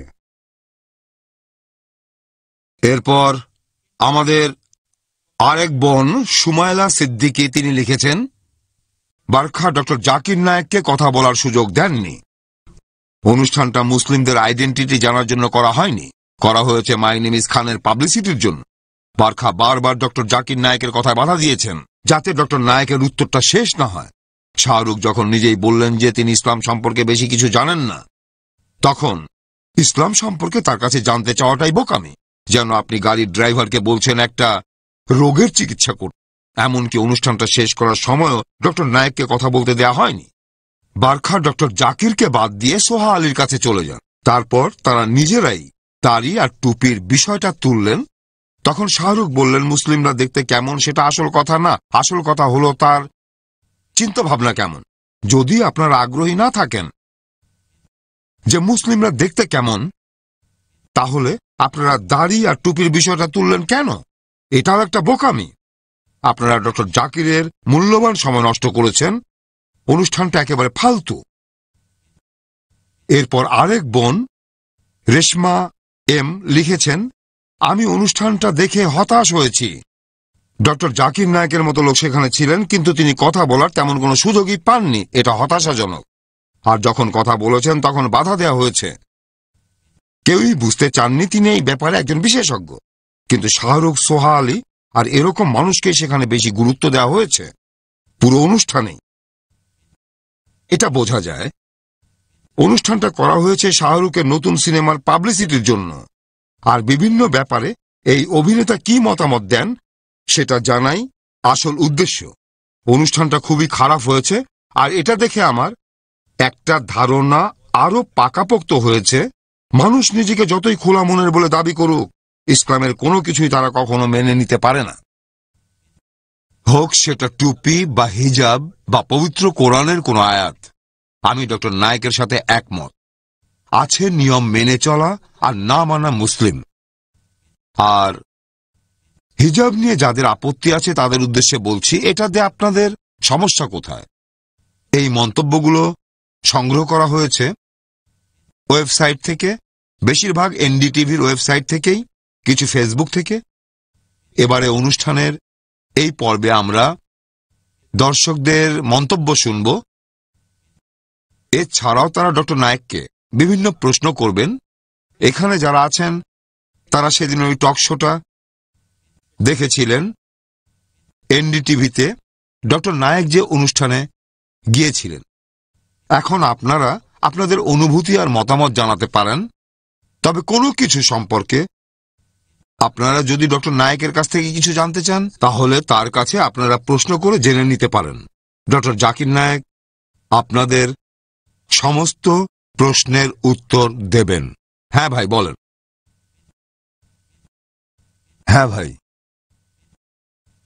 Zakir ভাইয়ের কাছে আমার প্রশ্ন, এই নিউজ চ্যানেলগুলোর উদ্দেশ্য তো টিআরপি, টাকার জন্যে তারা এমন অনুষ্ঠান করে যাতে করে তারা আরো বেশি দর্শক পেতে পারে।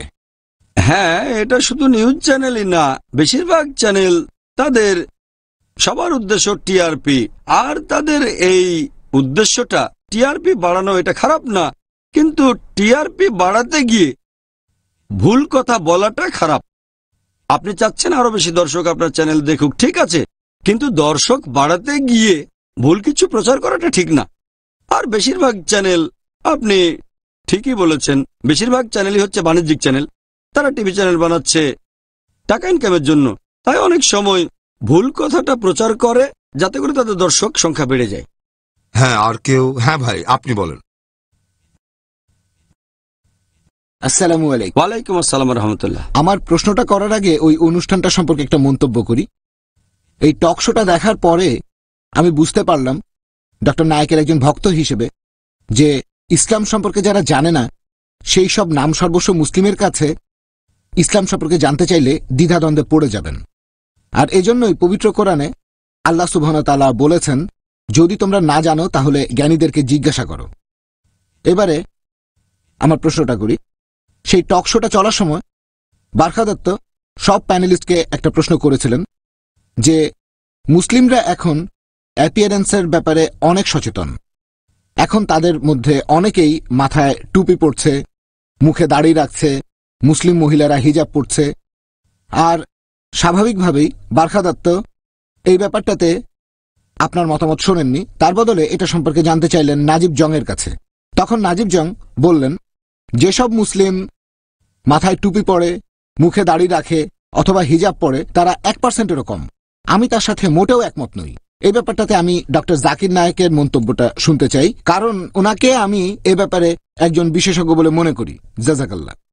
নাজিব জং সেখানে এই মন্তব্য করেছিলেন যে ইন্ডিয়ার মুসলিমদের 1%-এরও কম মানুষ এই লেভেলগুলো লাগান।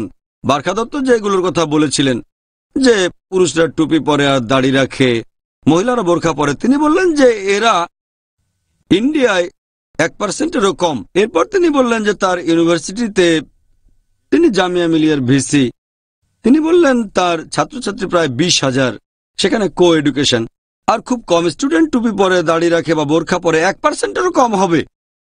তিনি বললেন, আমি জামিয়া মিলিয়ার কথা বলিনি, সঠিক পার্সেন্টেজ জানি না, তবে ইন্ডিয়ান মুসলিমদের কথা যদি বলতে হয় আমি ওনার সাথে একমত হতে পারি না। আমার যেটা মনে হয়, এটা নিয়ে রিসার্চ করিনি, তবে ইন্ডিয়ার বিভিন্ন জায়গার মানুষজনকে দেখে আমার মনে হয় যে মানুষ দাড়ি রাখে অমুসলিমদের মধ্যে সেটা 1%-এরও বেশি।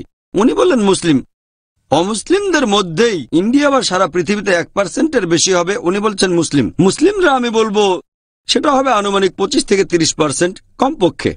এটা হচ্ছে কমপক্ষে। ইন্ডিয়ান মুসলিমদের কমপক্ষে 25 থেকে 30% মুখে দাড়ি রাখে। এরপর যদি মাথায় টুপির কথা বলে থাকি সেটা হবে আনুমানিক 15 থেকে 20%। মাথায় টুপি আর দাড়ি সেটা অবশ্যই 10%-এর বেশি হবে। দুটো একসাথে, টুপি আর দাড়ি দুটোই আছে, এটা কমপক্ষে 10%। আর যে কোনো একটা, মুখে দাড়ি অথবা মাথায় টুপি 35 থেকে 40%। তাই আমি মোটেও একমত নই নাজিব জংয়ের সাথে। তারপর উনি বললেন যে আমাদের এই দেশে হিন্দুরাও প্রার্থনা করার সময় মাথা ঢেকে রাখেন। এটা আমি মানি যে প্রার্থনার সময় মাথা ঢেকে রাখা এটা হচ্ছে ইন্ডিয়াতে বেশ কমন, কিন্তু এটা হিন্দুদের থেকে আসেনি। মাথা ঢেকে রাখা আবশ্যিক না, তবে এটা নবীজির সুন্নত। এ সম্পর্কে অনেক হাদিস আছে।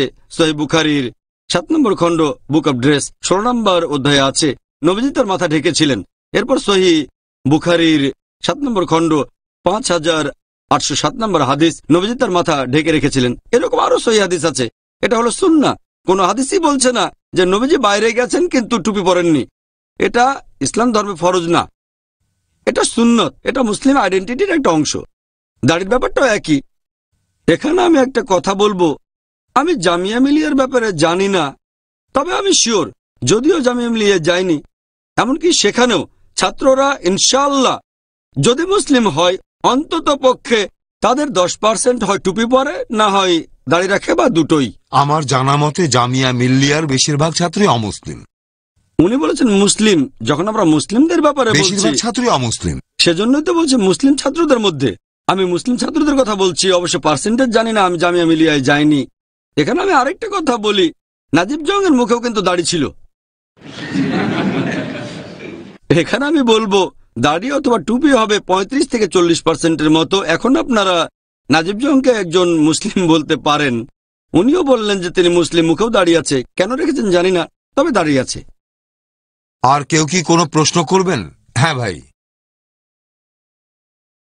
আসসালামু আলাইকুম রহমতুল্লাহ। ওয়ালাইকুম আসসালাম রহমতুল্লাহ। আমার নাম মোহাম্মদ নূর। আর প্রশ্নটা হলো, ওই অনুষ্ঠানে মাওলানা মাদানিকে একটা প্রশ্ন করা হয়েছিল বন্দে মাতারাম সম্পর্কে। ওনার উত্তরটা আমার কাছে সন্তোষজনক মনে হয়নি। এই বন্দে মাতারাম সম্পর্কে আপনার মতামতটা কি, আর এটার অর্থটাও বা কি? জাযাকাল্লাহ খায়ের। মাওলানা মাদানি বন্দে মাতরম সম্পর্কে যে উত্তরটা দিয়েছিলেন সেটা সঠিক ছিল। উনি সংক্ষেপে উত্তরটা দিয়েছিলেন। তিনি বলেছিলেন যে কাউকে জোর করে বন্দে মাতরম বলানো ঠিক না, এটা ওনার মতামত। উত্তরটা সঠিক ছিল, তবে উত্তর সংক্ষেপে দিয়েছেন। সময়টা কম ছিল বলে উনি বিস্তারিত বলতে পারেননি। টকশো, তাই সংক্ষেপে বলতে হয়েছে। উনি বলেছিলেন আপনি জোর করে কাউকে দিয়ে কিছু করাতে পারবেন না, কারণ ইন্ডিয়া একটা স্বাধীন দেশ। আমি উনার এই কথাটার সাথে একমত। এখন বন্দে মাতরম সম্পর্কে যদি বলতে হয়, বন্দে মাতরম অর্থ আমি মাথা নোয়াবো জন্মভূমির কাছে। বন্দে মাথা নোয়াবো, মাতরম আমার জন্মভূমির কাছে। তাহলে এই কথাটার অর্থ আমি আমার জন্মভূমিকে প্রণাম করি। ইসলাম যা বলছে সেটা পরে বলি, এমনকি হিন্দু ধর্মগ্রন্থ বলছে। আপনারা দেখবেন হিন্দু ধর্মগ্রন্থগুলো যদি পড়েন, তাদের ধর্মগ্রন্থও আছে। শ্বেতাসূত্র উপনিষদ 4 নম্বর অধ্যায় 19 নম্বর অনুচ্ছেদ বলছে সংস্কৃত প্রতিমা শব্দটার অর্থ কোনো প্রতিমূর্তি, ফটোগ্রাফ, ছবি, পেইন্টিং, পোর্ট্রেট, ভাস্কর্য বা মূর্তি। মহানেশ্বরের কোনো প্রতিমা নেই, কোনো প্রতিমূর্তি নেই, কোনো ছবি নেই, কোনো পোর্ট্রেট নেই, কোনো পেইন্টিং নেই, কোনো ভাস্কর্য নেই, কোনো ফটোগ্রাফ নেই, কোনো মূর্তি নেই। তাহলে হিন্দুদের ধর্মগ্রন্থই বলছে ঈশ্বরের কোনো প্রতিমা থাকতে পারে না। একই কথা আছে যজুর্বেদে 32 নম্বর অধ্যায় 3 অনুচ্ছেদে, মহানেশ্বরের কোনো প্রতিমূর্তি নেই।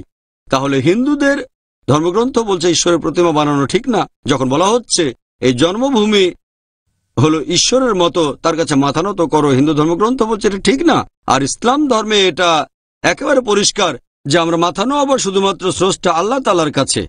এখন যদি আমাদের দেশের কথা বলতে হয়, আমরা মুসলিমরা আমাদের দেশকে ভালোবাসি, দেশকে শ্রদ্ধা করি, কিন্তু দেশকে প্রণাম করি না।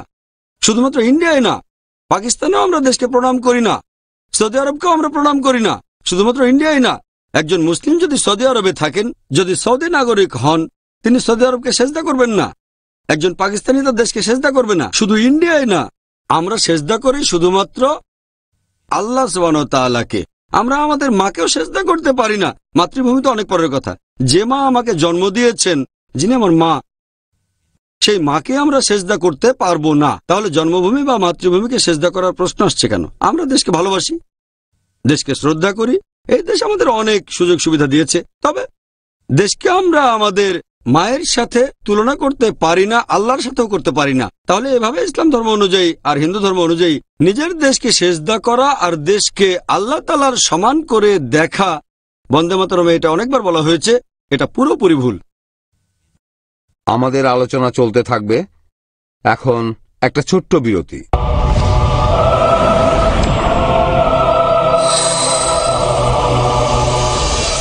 We have a unique presentation for you to uplift your iman, to enrich your heart, and to nourish your soul. Assalamu alaikum wa rahmatullahi wa barakatuh. Having a good character is not a goal. Having a good character is a process. So most certainly, you have in the Messenger of Allah an excellent pattern of behavior. No one is to be worshipped other than Allah subhanahu wa ta'ala. The glorious Quran says that Allah subhanahu wa ta'ala has created everything from water. Islam is the haqq, and time will prove that. No Muslim is a Muslim if he does not believe in Jesus Christ, peace be upon him. Glimpses of a great vision. দেখুন ইসলামী দূরদৃষ্টি প্রতি মঙ্গলবার বিকেল 5টায় বা পুনঃ সম্প্রচার সকাল 5টায় বাংলাদেশে piece TV বাংলায়।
বাংলা, মানবতার সমাধান।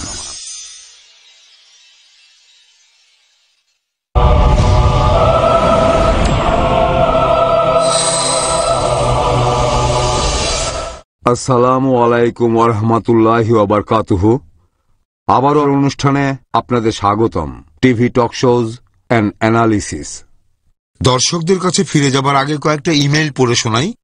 মোহাম্মদ শাবান লিখেছেন, হ্যাঁ, আমারও মনে হয় ডক্টর নায়েকের এই অনুষ্ঠানে আসা ঠিক হয়নি। তবে আল্লাহ সবচেয়ে ভালো জানেন, তিনি তার উম্মার জন্য ভালো করবেন। হয়তো এই অনুষ্ঠানেও ভালো কিছু আছে, সেটা আমরা পরে বুঝতে পারবো। অথবা ডক্টর জাকির নায়েক একটা অনুষ্ঠানের মাধ্যমে এই টক শোতে করা সবগুলো প্রশ্নের উত্তর দিতে পারেন। জাজাকাল্লাহ। তারপর শামাম আলী লিখেছেন, তারা ডক্টর নায়েককে সময় দেয়নি, কিন্তু ইনশাআল্লাহ আল্লাহ তাকে সাহায্য করবেন। আমরা আপনার সাথে আছি ডক্টর নায়েক, সবসময় থাকবো। আলহামদুলিল্লাহ। হ্যাঁ, আপনারা প্রশ্ন করেন। হ্যাঁ ভাই। আমি টকশোটা দেখেছিলাম, we the people. Shahrukh Khan বললেন যে আমাদের উচিত ইসলাম ধর্মকে সবার কাছে ব্যাখ্যা করা। তাহলে বর্তমান অবস্থায় আমরা মুসলিমরা কিভাবে এই ইসলাম ধর্মের বাণী প্রচার করতে পারি? শাহরুখ খান একটা প্রশ্নের উত্তরে বলেছিলেন, মুসলিমদের উচিত অন্যদের কাছে ইসলাম ধর্মের ব্যাখ্যা করা। আমি তার সঙ্গে একমত। ইসলামের বাণী প্রচার করাটা প্রত্যেক মুসলিমের জন্য আবশ্যিক, এটা ফরজ। পবিত্র কোরআনে কথা অনেকবার বলা হয়েছে।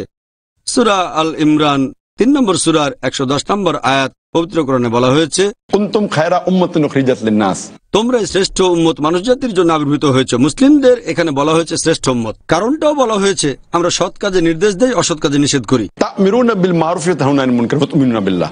আমাদেরকে বলা হয়েছে শ্রেষ্ঠ উম্মত পুরো মানুষ জাতির মধ্যে, কারণ আমরা ভালো কাজে নির্দেশ দেই, খারাপ কাজে নিষেধ করি, আল্লাহকে বিশ্বাস করি। তাহলে আল্লাহ তাআলা যে কারণে আমাদেরকে পুরো মানুষ জাতির মধ্যে শ্রেষ্ঠ বলেছেন, সেটা হলো আমরা সত্যের বাণী প্রচার করব, মানুষকে সত্যের পথে আহ্বান জানাবো, সৎ কাজের নির্দেশ দেব, অসৎ কাজে বাধা দেব। এটা মুসলিমদের জন্য আবশ্যিক। পবিত্র কোরআনে অনেক জায়গায় এটা বলা হয়েছে, যেমন সূরা আসর 103 নম্বর সূরার 1 থেকে 3 নম্বর আয়াতে বলা হয়েছে যে বেহেশতে যাওয়ার জন্য অন্যতম একটা শর্ত হলো মানুষকে সত্যের পথে আহ্বান করা। আর কেউ? হ্যাঁ ভাই। টকশোটার পরে আমি শাহরুখ খানের টুইটার পেজে এটা পড়েছিলাম, ইন্টারনেটে শাহরুখ লেখা, যে অনুষ্ঠানের পর উনি আপনার সাথে কথা বলেছিলেন। উনি লিখেছেন, অনুষ্ঠান শেষে আমি ডক্টর জাকির নায়েকের সাথে কথা বলেছিলাম আর অনেক কিছু জেনেছি। আমি জানতে চাচ্ছিলাম যে শাহরুখ খানের সাথে আপনার কি কথা হয়েছিল? হ্যাঁ, অনুষ্ঠান শেষ হয়ে যাওয়ার পরে আমি শাহরুখ খানের সাথে কথা বলেছিলাম প্রায় আধ ঘন্টা ধরে। আর অভিজ্ঞতাটা বেশ ভালোই ছিল। সবকিছু বলছি না, কারণ কিছু ব্যক্তিগত কথাবার্তাও ছিল, সেই কথাগুলো এখানে বলছি না। শাহরুখের সাথে এটাই প্রথম সাক্ষাৎ, এই প্রথম সামনাসামনি দেখা হলো আমাদের। যদিও আমাদের কিছু কমন বন্ধু আছে, যারা শাহরুখের বন্ধু, আমারও বন্ধু, তবে তার সাথে এই প্রথম দেখা হলো। আর একটা ব্যাপার বলতে পারি যে আমি সন্তুষ্ট। এখানেও আমি শুধু শোনা খবরের উপর নির্ভর করিনি। অনুষ্ঠানের আগে এই কথাটা অনেকেই হয়তো জানেন যে খবরটা মিডিয়াতে এসেছে। আমার অনেক বন্ধু আমার কাছে বলেছে যে শাহরুখ খান নিয়ম মেনে চলা মুসলিম না, তিনি আসলে মুসলিমই না, তিনি প্রায় ইসলামের বিরুদ্ধে বিভিন্ন মন্তব্য করে থাকেন, ইত্যাদি ইত্যাদি। আমি নিজে তেমন কিছু বলতে শুনিনি, টিভিতেও দেখিনি, কারণ আমি টিভিটা খুব কম দেখি। তবে যেহেতু এটা একটা মন্তব্য, আমি কোরআনের কথা মেনে চললাম। পবিত্র কোরআনের সূরা হুজুরাত 49 নম্বর সূরা 6 নম্বর আয়াত বলছে, যখনই কোনো তথ্য পাবে সেটা কাউকে বলার আগে চেক করে নেবে। অন্য কেউ কোনো মন্তব্য করলেও আমি এই কথাটা বলি। যেমন বারখাদত্ত লাদেনের ব্যাপারে প্রশ্ন করেছিলেন, বলেছি আমি জানি না। এখানেও শাহরুখের ব্যাপারে অনেক নেগেটিভ কথা শুনেছি, কিন্তু আমি বললাম আল্লাহ মালুম। তবে সেই টক শোতে তাকে যেসব কথা বলতে শুনেছি, অনুষ্ঠানের পরের কথাগুলো নিয়ে বলছি না, সেই অনুষ্ঠানে তার কথা শুনে আমার মনে হয়েছে তিনি নিয়ম মানেন বা না মানেন, উনার উত্তর সেই অনুষ্ঠানের বেশিরভাগ মুসলিমের চেয়ে অনেক ভালো ছিল। এখানে মাওলানা মাহবুব মাদানিকে বাদ দেবেন, তিনি আমার অন্তরঙ্গ বন্ধু, মাশাআল্লাহ, তিনি নিয়ম মেনে চলা মুসলিম, তাই উনাকে বাদ দিয়ে ওই অনুষ্ঠানে অন্য আর সব মুসলিমদের তুলনায় শাহরুখের উত্তরগুলো অনেক সঠিক ছিল। তিনি এটাও মানলেন, নিজেই স্বীকার করলেন, যদিও তিনি অভিনয় করেন, নাচ গান করে থাকেন, তিনি স্বীকার করলেন এগুলো হারাম, ওনার সৎসাহস আছে। আরো বললেন যে তিনি কম জানেন, তবে তিনি আরো বলেছেন যে বিস্তারিত জানতে গেলে আপনারা আলেম মাওলানাদের জিজ্ঞেস করেন। তাহলে সেই অনুষ্ঠানে অন্য সব মুসলিমের যে তার উত্তরগুলো অনেক বেশি সঠিক ছিল। আর অনুষ্ঠান শেষে তার সাথে আমার কথা হলো, সেখানেও মুসলিমদের আইডেন্টিটি নিয়ে কথা বলেছিলাম। তিনি বললেন, ডক্টর জাকির নায়েক, ডক্টর জাকির সাহেব, আপনার কি মনে হয় দাড়ি রাখা আর টুপি পরা এটা কতখানি গুরুত্বপূর্ণ? আমিও ব্যাখ্যা করে বললাম, এটা তো টকশো না, বারখা দত্তও নেই। তাই শাহরুখ খানের কাছে ব্যাখ্যা করতে বাধা থাকলো না, কেউ আমাকে বাধা দিল না। আমি তাকে বললাম, ধরেন আপনি কোনো পরীক্ষা দিচ্ছেন, হয়তো একটা প্রশ্নের জন্য 1 নম্বর, কোনো প্রশ্নে 10 নম্বর, কোনো প্রশ্নে 20 নম্বর। মুসলিম আইডেন্টিটি, মাথায় টুপি আর মুখে দাড়ি, যদিও এটার গুরুত্ব সবচেয়ে বেশি নয়, তারপরে গুরুত্ব আছে, ধরলাম সেটা 1 নম্বর। আসল হলো ব্যবহার, সৎভাবে চলাফেরা করা, সত্য কথা বলা, ইসলামের এইসব নির্দেশ, এটার জন্য হয়তো 10 নম্বর অথবা 5 নম্বর। তাই যদিও দাড়ি রাখাটা সবচেয়ে গুরুত্বপূর্ণ না, এই 1 নম্বর বাদ দিয়ে আপনি 5, 10, 20 নম্বরের দিকে মনোযোগ দিতে পারেন। কিন্তু কেউ যদি পরীক্ষায় লেটার মার্ক পেতে চায়, সে 1 নম্বরও পাওয়ার চেষ্টা করবে। যেমন ধরুন, আমরা যখন মেডিকেল কলেজে পরীক্ষা দিতাম, সেখানে অর্ধেক নাম্বারও পাওয়ার চেষ্টা করতাম। চেষ্টা করছেন 90-এর উপরে পাবেন, কিন্তু 90-এর উপরে পেতে গেলেই এটা খুবই গুরুত্বপূর্ণ। দাড়ি গুরুত্বপূর্ণ, টুপিও গুরুত্বপূর্ণ, এগুলো সুন্নতের একটা অংশ। তবে কেউ দাড়ি না রাখলে আপনি বলতে পারবেন না যে সে মুসলিম নয়, এটাও বলবেন না যে মুসলিমরা দাড়ি রাখে না, মাথায় টুপি পরে না। শাহরুখ বললেন, ও আপনি খুব সুন্দর করে বলেছেন। তিনি যুক্তিটা পছন্দ করলেন যে এটা গুরুত্বপূর্ণ, তবে হয়তো 1-2 নম্বর পাবেন। সবচেয়ে গুরুত্বপূর্ণ হচ্ছে আমল, যেমন সৎভাবে জীবনযাপন করা, নামাজ আদায় করা, শিরক না করা, এগুলো গুরুত্বপূর্ণ বেশি। আর এই কথাটা আমি আগে বলেছি যে যদি কোনো মানুষ মুখে দাড়ি না রাখে, এটা 70টা বড় গুনার মধ্যে পড়বে না। ইমাম আজ-জাহাবি নামে একজন আলেম আছেন, তিনি ইসলামের 70টা বড় গুনার একটা তালিকা তৈরি করেছেন। প্রথমটা হলো শিরক, তারপর খুন, এরকম আরো অনেক। তবে দাড়ি রাখাটা সেখানে নেই। তার মানে এই না যে এটা গুনাহ নয়।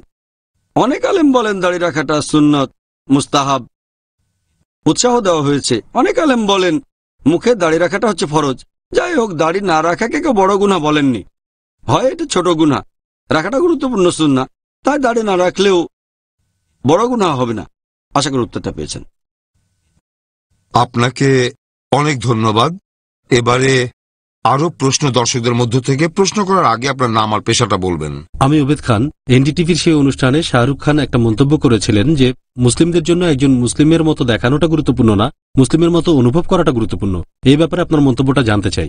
মুসলিমদের মতো দেখানো, আমি বলবো এটা সবচেয়ে গুরুত্বপূর্ণ না, তবে মুসলিমদের মতো চিন্তা ভাবনা করা, এ ব্যাপারে আমি এর আগে একটা কথা বলেছিলাম যে সৎ হওয়াটা বেশি গুরুত্বপূর্ণ দাড়ি রাখা আর টুপি পরার চেয়ে। তবে সৎ হওয়ার পাশাপাশি দাড়ি রাখা আর টুপি পরা, দাড়ি না রেখে সৎ হওয়ার চেয়ে অনেক বেশি ভালো। আর যে মুসলিম হিসেবে গর্বিত, সে প্রকাশ করতে চাইবে যে সে মুসলিম। আমি আপনাদের একটা উদাহরণ দিচ্ছি।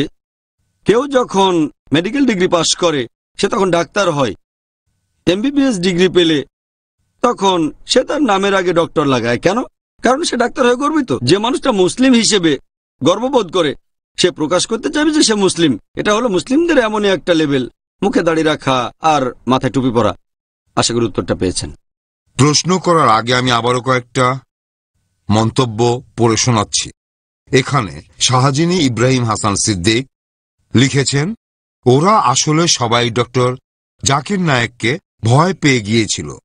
তারা ভাবছে তারাই সঠিক। তাদের মতে ইসলামের অনুসারী সংখ্যা বাড়ছে না, আর এটা মিডিয়ার সাহায্য না পেলে উপরে উঠতে পারবে না। আল্লাহ সব ভালো জানেন। এরপর ভাই আকিব লিখেছেন, আমি নিয়ম মেনে চলা মুসলিম, আর এজন্য আমাকে বিভিন্ন সময়ে অনেক বিব্রতকর পরিস্থিতির মধ্যে পড়তে হয়েছে। তবে আমার মনে হয় বারখার এনডিটিভি খুব ভালো কাজ করেছেন। আমি মানছি ডক্টর নায়েককে আরো বেশি সময় দেওয়া উচিত ছিল, তবে সময় অনেক কম আর সবকিছু তো সম্ভব না। শাহরুখ খান বুদ্ধিমানের মতো কথা বলেছেন।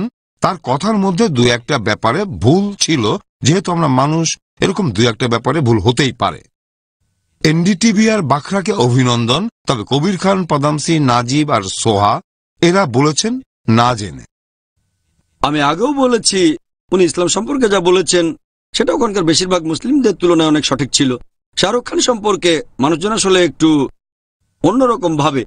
আমি জানি না উনি আসলেই সেরকম কিনা, তবে অনুষ্ঠানের পর যখন কথা বললাম, অনুষ্ঠানে ওনার কথাগুলো শুনেছিলাম, পরে কথা বলেছিলাম, তখন আমার মনে হয়েছে যে শাহরুখ খান অন্ততপক্ষে মুসলিম হওয়ার কারণে লজ্জিত নন, তিনি মুসলিম হিসেবে গর্বিত।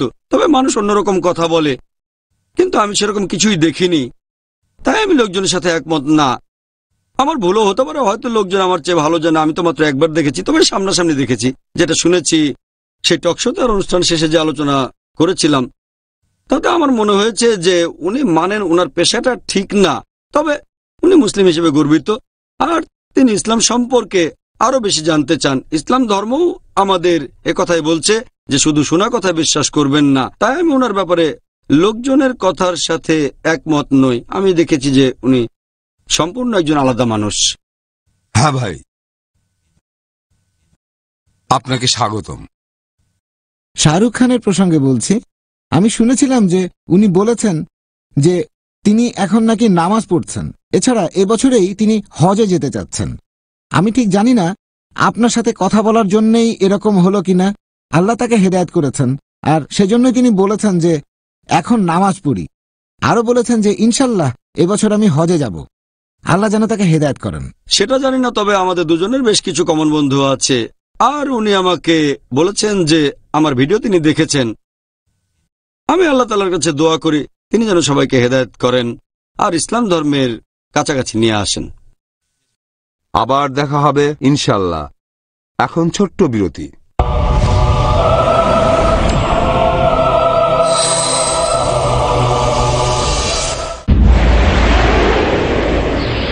ডক্টর জাকিরের আন্তরিক বার্তা, ইসলামিক বোম।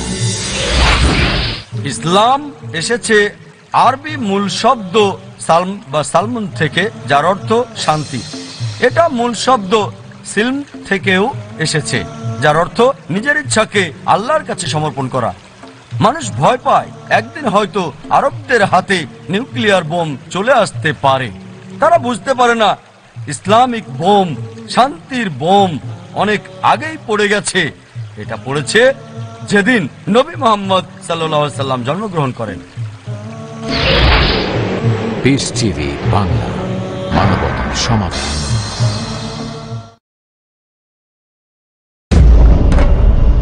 বিশ্বজাহান পরিচালনার জন্য সুন্দর একটি যদি বিধান না হয় তাহলে তার ধ্বংস যে অনিবার্য। শেখ সাইফুদ্দিন বিলাল মাদানী। তাই আসুন সুন্নাহর আলোকে জীবন গড়ার জন্যে পিস টিভি বাংলায় আপনাদের জন্য নির্বাচিত কিতাব বুলুগুল মারাম মিন আদিল্লাতিল আহকাম এর মাধ্যমে দারসে হাদিসের সুব্যবস্থা করা হয়েছে। আপনাদের সকলকে শোনার এবং জানার জন্য সাদর আমন্ত্রণ জানাচ্ছি। দেখুন বুলুগুল মারামের দারসে হাদিস শুধুমাত্র পিস টিভি বাংলায়। বুলুগুল মারাম পরবর্তী অনুষ্ঠান পিস টিভি বাংলায়।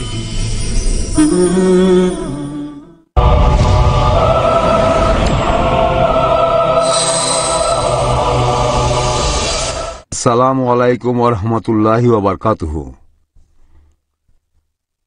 আবারও স্বাগত জানাই টিভি টক শোজ অ্যান্ড অ্যানালিসিসে। হ্যাঁ ভাই, আসসালামু আলাইকুম ওয়া রাহমাতুল্লাহ। ওয়ালাইকুম আসসালাম ওয়া রাহমাতুল্লাহ। জাকির ভাই সেই অনুষ্ঠানে কবির খান একটা মন্তব্য করেছিলেন যে যদি মা হিজাব পরেন আর সেটা দেখে মেয়েও হিজাব পরা শুরু করে তাহলে সেটা স্বাধীন ইচ্ছা না। অন্যদিকে মা হিজাব পরে না কিন্তু তারপরেও মেয়ে যদি হিজাব পরা শুরু করে সেটা স্বাধীন ইচ্ছা। আপনি কি কবির খানের বলা এই কথাটার সাথে একমত? এই সংজ্ঞাটা কারো কারো ব্যাপারে খাটবে, বিশেষ করে কবির খানের ব্যাপারে। কবির খান বলেছিলেন তিনি মুসলিম পরিবারে জন্মেছেন আর মনে হয় এজন্যই তিনি নিজেকে মুসলিম বলছেন। হয়তো ওনার স্বাধীন ইচ্ছা নেই। স্বাধীন ইচ্ছা থাকলে তিনি বলতে পারতেন মুসলিম নন। তাহলে তার নিজের সংজ্ঞা অনুযায়ী দেখছি যে কোনো স্বাধীন ইচ্ছা নেই তার। মুসলিম পরিবারে জন্মেছেন বলে মুসলিম পরিচয় দিতে বাধ্য হন। এই সংজ্ঞা দিয়ে যদি ওনাকে বিচার করেন তাহলে দেখবেন নিজেকে অমুসলিম বলে দাবি করার স্বাধীন ইচ্ছা নেই, যদি তার কথা মানি। আমরা সাধারণত আশেপাশে যা দেখি যে ছোট ছেলে মেয়েরা তাদের বাবা মাকে অনুসরণ করে থাকে। আমি মানি যে এর বেশিরভাগই করে অন্ধভাবে। যদি বাবা হিন্দু হয় সন্তান হিন্দু হবে, বাবা মা মুসলিম হলে সন্তান মুসলিম হবে, বাবা মা খ্রিস্টান হলে সন্তান খ্রিস্টান হবে। আমি মেনে নিচ্ছি বেশিরভাগ ক্ষেত্রেই এটা অন্ধভাবে অনুসরণ করে। তবে অনেকে বাবা মাকে প্রশ্ন করে, অনেকে পালন করে কারণ ধর্মের অংশ, আবার অনেকে করে সংস্কৃতির অংশ বলে। তবে অনেক সন্তানই বাবা মাকে প্রশ্ন করে আর উত্তর পাওয়ার পরে হয়তো মেনে নেবে যে কাজটা সঠিক আছে, সেটাই পালন করবে। এই মানুষগুলো তাদের স্বাধীন ইচ্ছা থেকেই বাবা মাকে অনুসরণ করে। অনেকে আবার প্রশ্ন করে সন্তোষজনক উত্তর পায় না, তারপরও তারা মেনে চলে সেই ধর্মটাকে, হয়তো সামাজিক বিধিনিষেধের ভয়ে, হয়তো তারা বাবা মার বিরুদ্ধে যেতে ভয় পায়। আবার অনেকেই হয়তো বাবা মায়ের কাছ থেকে সন্তোষজনক কোনো উত্তর না পেয়ে দৃষ্টিভঙ্গিটা বদলে ফেলে, ব্যবহারটা বদলে ফেলে। এই মানুষগুলো তাদের স্বাধীন ইচ্ছা থেকেই বদলাচ্ছে। আপনি নিশ্চিত করে বলতে পারবেন না মা হিজাব পরছে বলে মেয়েও পরছে, তার মানে স্বাধীন ইচ্ছা নেই। অন্যদিকে মা নিজে হিজাব পরে না কিন্তু মেয়ে হিজাব পরে, সেটা স্বাধীন ইচ্ছা। এটা পুরোপুরি ভুল। যদি কবির খানের কথা মেনে নেই, আমাদের ইসলামিক রিসার্চ ফাউন্ডেশনে এরকম কয়েক হাজার মেয়ে পাওয়া যাবে যারা আগে হিজাব পরতো না, তাদের মায়েরাও হিজাব পরতো না, কিন্তু আমাদের ফাউন্ডেশনে আসার পরে এরকম হাজার হাজার মেয়ে কয়েক সপ্তাহ বা কয়েক মাস পরেই হিজাব পরা শুরু করলো। তাহলে কবিরের সংজ্ঞা অনুযায়ী মা হিজাব পরে না, মেয়ে পরে, তাহলে স্বাধীন ইচ্ছা। এই স্বাধীন ইচ্ছাতে আমাদের এই বোম্বেতেই আমাদের ফাউন্ডেশনে আসার পর হাজার হাজার মেয়ে হিজাব পরা শুরু করেছে। আর এছাড়াও এমনও হয়েছে স্যাটেলাইট চ্যানেলে আমার লেকচার শুনে হাজার হাজার মহিলা হিজাব পরা শুরু করেছেন, শুধু ইন্ডিয়ায় না, পুরো পৃথিবীতে। ওনার মধ্যে যদি এই স্বাধীন ইচ্ছা হয় তাহলে আলহামদুলিল্লাহ মানুষ যুক্তি মানে। যখন তারা শুনবে যে কেন হিজাব পড়তে হবে, দুর্ভাগ্যজনকভাবে আমি নিজেও এটা মানি যে ইন্ডিয়ার বেশিরভাগ মানুষই হিজাব পরে সংস্কৃতির অংশ বলে অথবা হিজাব পরে ধর্মের নির্দেশে, কারণটা জানে না। এখন তারা কারণ জানার পরে হিজাব পরবেন, আর এর পাশাপাশি তারা যেটা করবেন অন্যদেরকে বোঝানোর চেষ্টা করবেন হিজাবের ব্যাপারটা, যুক্তি আর বিজ্ঞান দিয়ে প্রমাণ করবেন কেন হিজাব পালন করব। ইসলামে হিজাবের বিধান দেওয়া হয়েছে নারীদের রক্ষার জন্য।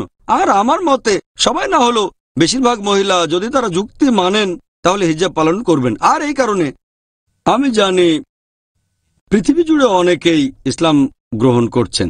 যারা এভাবে ইসলাম ধর্ম গ্রহণ করছেন, হোক ইন্ডিয়ায় বা বাইরে, তাদের 2/3 মহিলা। যদি হিজাব মেয়েদের পরাধীন করে রাখে তাহলে এই আমেরিকান মহিলারা ইসলাম গ্রহণ করছেন কেন? ইউরোপিয়ান মহিলারা কেন ইসলাম গ্রহণ করছেন, হিজাব পালন করছেন কেন? হিজাব নারীদেরকে রক্ষা করে। এখন মানা না মানা সম্পূর্ণ আপনার ব্যাপার। তবে আপনি যদি যুক্তির কথা বলেন, যদি ইসলাম সম্পর্কে ঠিকমতো বোঝাতে পারেন, তাহলে বেশিরভাগ যুক্তিবাদী মানুষই মেনে নেবেন যে হিজাব অবশ্যই উপকারী। জাজাকাল্লাহ ডক্টর জাকির। এবারে আমরা কয়েকটা মন্তব্য শুনব। মেনহাজ চি তিনি লিখেছেন, আমি সম্পূর্ণ একমত। ডক্টর জাকির নায়েকের আরো বেশি সময় পাওয়া উচিত ছিল। এই হোস্ট বারকা দত্ত আসলে জানেনই না যে ডক্টর নায়েক কে। এই কথার সাথে আমি একমত না। ডক্টর জাকির একমত নন। বারকা দত্ত অবশ্যই জানতেন যে আমি কে, সেজন্যই আমাকে আমন্ত্রণ জানিয়েছিলেন। অনুষ্ঠানের শুরুতে বারকা দত্ত যখন আমার সাথে প্রথম কথা বললেন তখন বলেছিলেন যে টিভিতে আমার চেয়ে আপনাকে বেশি দেখা যায়। আলহামদুলিল্লাহ।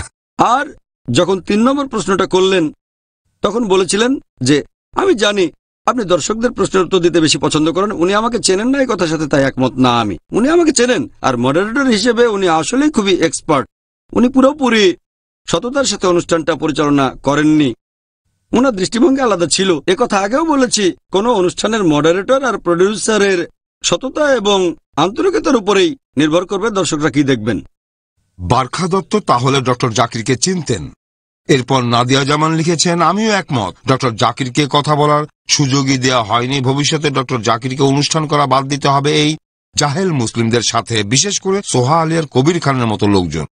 ইসলাম ধর্ম সম্পর্কে তাদের বিন্দুমাত্র ধারণা নেই। আবার বলছে মুসলিম মহিলারা তাদের মাকে দেখে হিজাব পরা শুরু করে। আমি জানি না তারা কোন দুনিয়া বসবাস করেন। আমার ধারণা নতুন প্রজন্ম আরো বেশি ধর্ম পালন করে। আলহামদুলিল্লাহ। কবির আর সোহার কথাবার্তা আমার কাছে খুব বিরক্তিকর লেগেছে। তারা তো মুসলিম না, তাহলে মুসলিমদের নিয়ে আলোচনায় তাদেরকে ডাকা হলো কেন? এরপর সবশেষে আরশাদ হোসেন শেখ লিখেছেন, বারকা দত্ত একটা বাণিজ্যিক পণ্য। শাহরুখ, সোহা, কবির আর করণ জোহরও তাই। ওরা কি এই কথাটা শোনেনি যে অল্পবিদ্যা জিনিসটা ভয়ঙ্করী? তাদের মন্তব্যের কারণে ইসলাম অথবা মুসলিমদের কিছুই আসবে যাবে না। পবিত্র কোরআনে যা বলা হয়েছে সেটা ছাড়া ইসলাম আর মুসলিমদের অন্য কোনো ব্যাখ্যা থাকতে পারে না। বেশি করে কোরআন হাদিস পড়েন। হয় ইসলামের ভেতরে থাকবেন নয়তো বাইরে। উদারপন্থী বা মধ্যপন্থী মুসলিম বলে কিছু নেই, একইভাবে চরমপন্থী আর মৌলবাদী মুসলিম বলেও কিছু নেই। ডক্টর জাকির ঠিক কথাই বলেছেন, হয় আপনি নিয়ম মানেন অথবা মানেন না। মনে হচ্ছে ডক্টর জাকির নায়ক এ ব্যাপারে মন্তব্য করতে চান। ভাই এখানে ঠিক কথাই বলেছেন। আমরা এখানে দর্শকদের মন্তব্য সরাসরি ঠিক না, তবে আমি বলবো হয় সে মুসলিম অথবা নকল মুসলিম, মুসলিম বা নকল মুসলিম, অথবা বলতে পারেন নিয়ম মেনে না চলা মুসলিম, আংশিক নিয়ম মানা মুসলিম আর নিয়ম মানা মুসলিম। এই নিয়ম না মানা মুসলিমদেরকে নকল মুসলিম বলা যেতে পারে। মধ্যপন্থী মুসলিম বলে কিছু নেই। মুসলিম হলো নিয়ম মানা আর না মানা মুসলিম। এরপর মুসলিমদের আরো বলা হয় চরমপন্থী। আর আমি বলি আমি চরমপন্থী মুসলিম। আমি চরমভাবে সৎ, চরমভাবে ক্ষমাশীল, চরমভাবে স্নেহশীল, চরম ন্যায় বিচারক আর দয়ালু। তাহলে নিয়ম মেনে চললে আপনিও চরমপন্থী মুসলিম হতে পারেন। বলতে পারবেন না যে আমি আংশিক সৎ, সুবিধা থাকলে আমি সৎ থাকবো, অসুবিধা হলে সৎ থাকবো না। মানুষ আসলে কথার কথা বলতে গিয়ে এই শব্দগুলো ব্যবহার করে ফেলে। শব্দগুলোর বিবর্তন হয়েছে। এখন এই শব্দগুলোকে ব্যবহার করা হয় মিডিয়ায়। চরমপন্থী, মৌলবাদী, এগুলো যদি ইতিহাস পড়ে দেখেন তাহলে দেখবেন দৃশ্যটা অন্যরকম। যদি আমার লেকচার টেররিজম অ্যান্ড জিহাদ দেখে থাকেন, সেখানে বলেছি এই মৌলবাদী শব্দটা দিয়ে প্রথমে বোঝানো হতো খ্রিস্টানদের। তারা বলতো যে শুধু বাইবেলের বাণীগুলো ঈশ্বরের কাছ থেকে আসেনি, প্রত্যেকটা শব্দ আর অক্ষর ঈশ্বরের কাছ থেকে এসেছে।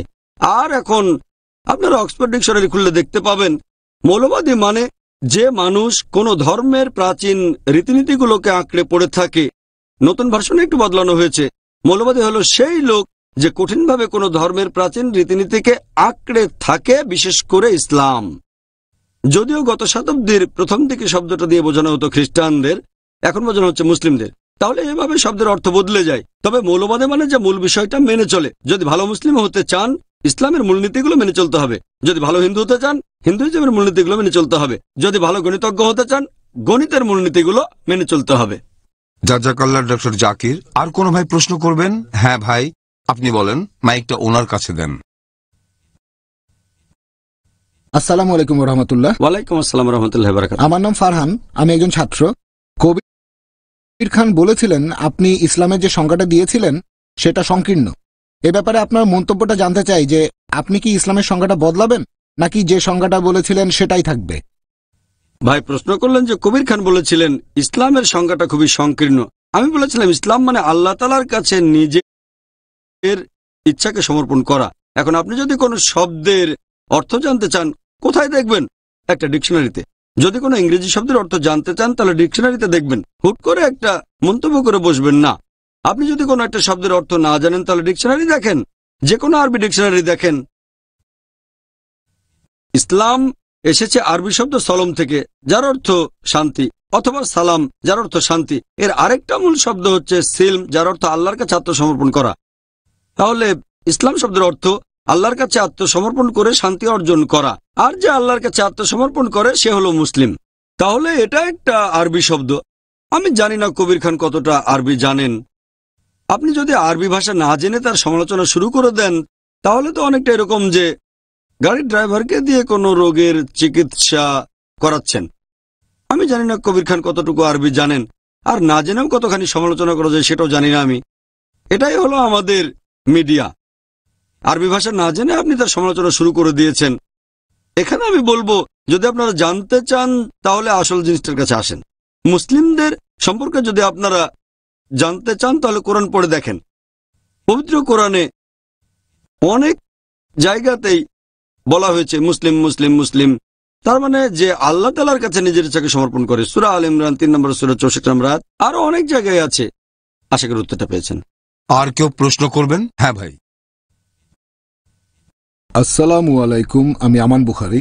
বারখা দত্ত আপনার কথাটা বিশ্বাস করেননি আপনি যখন তালেবানদের সম্পর্কে বললেন, আর বললেন যে আমেরিকান মিডিয়া কিভাবে ভুল খবর ছড়ায়। তার মত অনুযায়ী সিএনএন আর বিবিসি সবসময় সত্যি কথা বলে। এখন এই সিএনএন আর বিবিসি বলেছিল যে ইরাকের কাছে ভয়ঙ্কর মারণাস্ত্র আছে। এরকম খবর এই চ্যানেলগুলোতে দেখানো হয়েছে দিনের পর দিন, সপ্তাহের পর সপ্তাহ, মাসের পর মাস।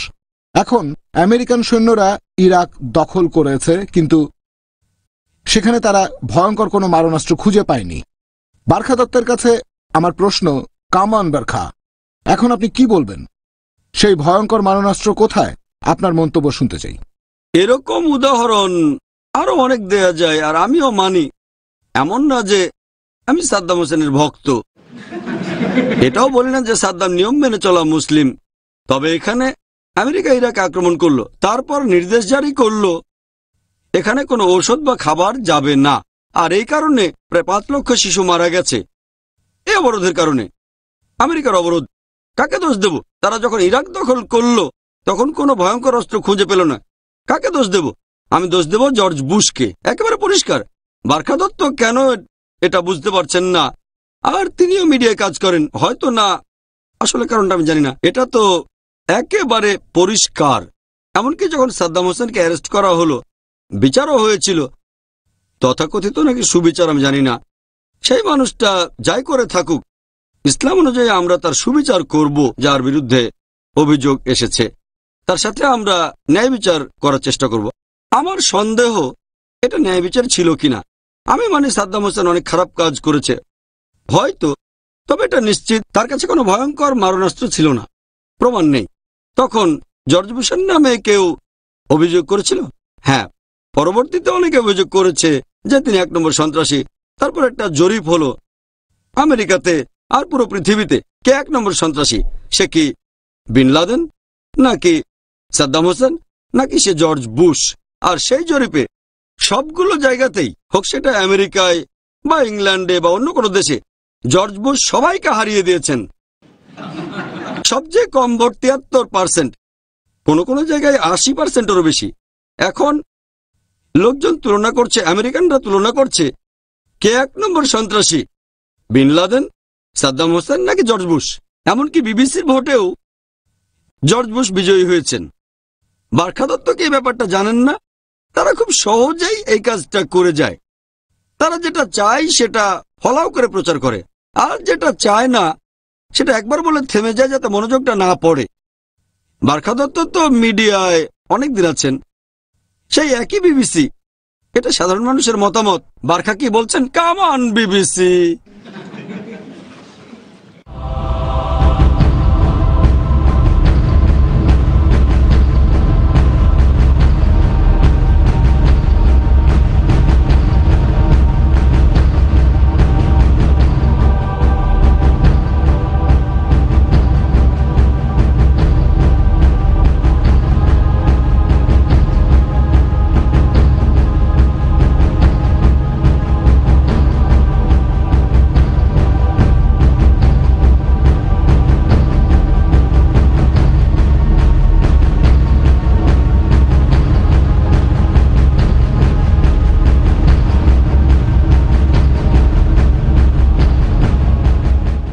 শাহরুখ খান সেই অনুষ্ঠানে এক জায়গায় বলেছিলেন যে ধর্মের মধ্যে যদি কোথাও কোনো ভুল থাকে তাহলে আমাদের নিজেদেরই সেটা দূর করতে হবে, অ্যাডজাস্ট করতে হবে।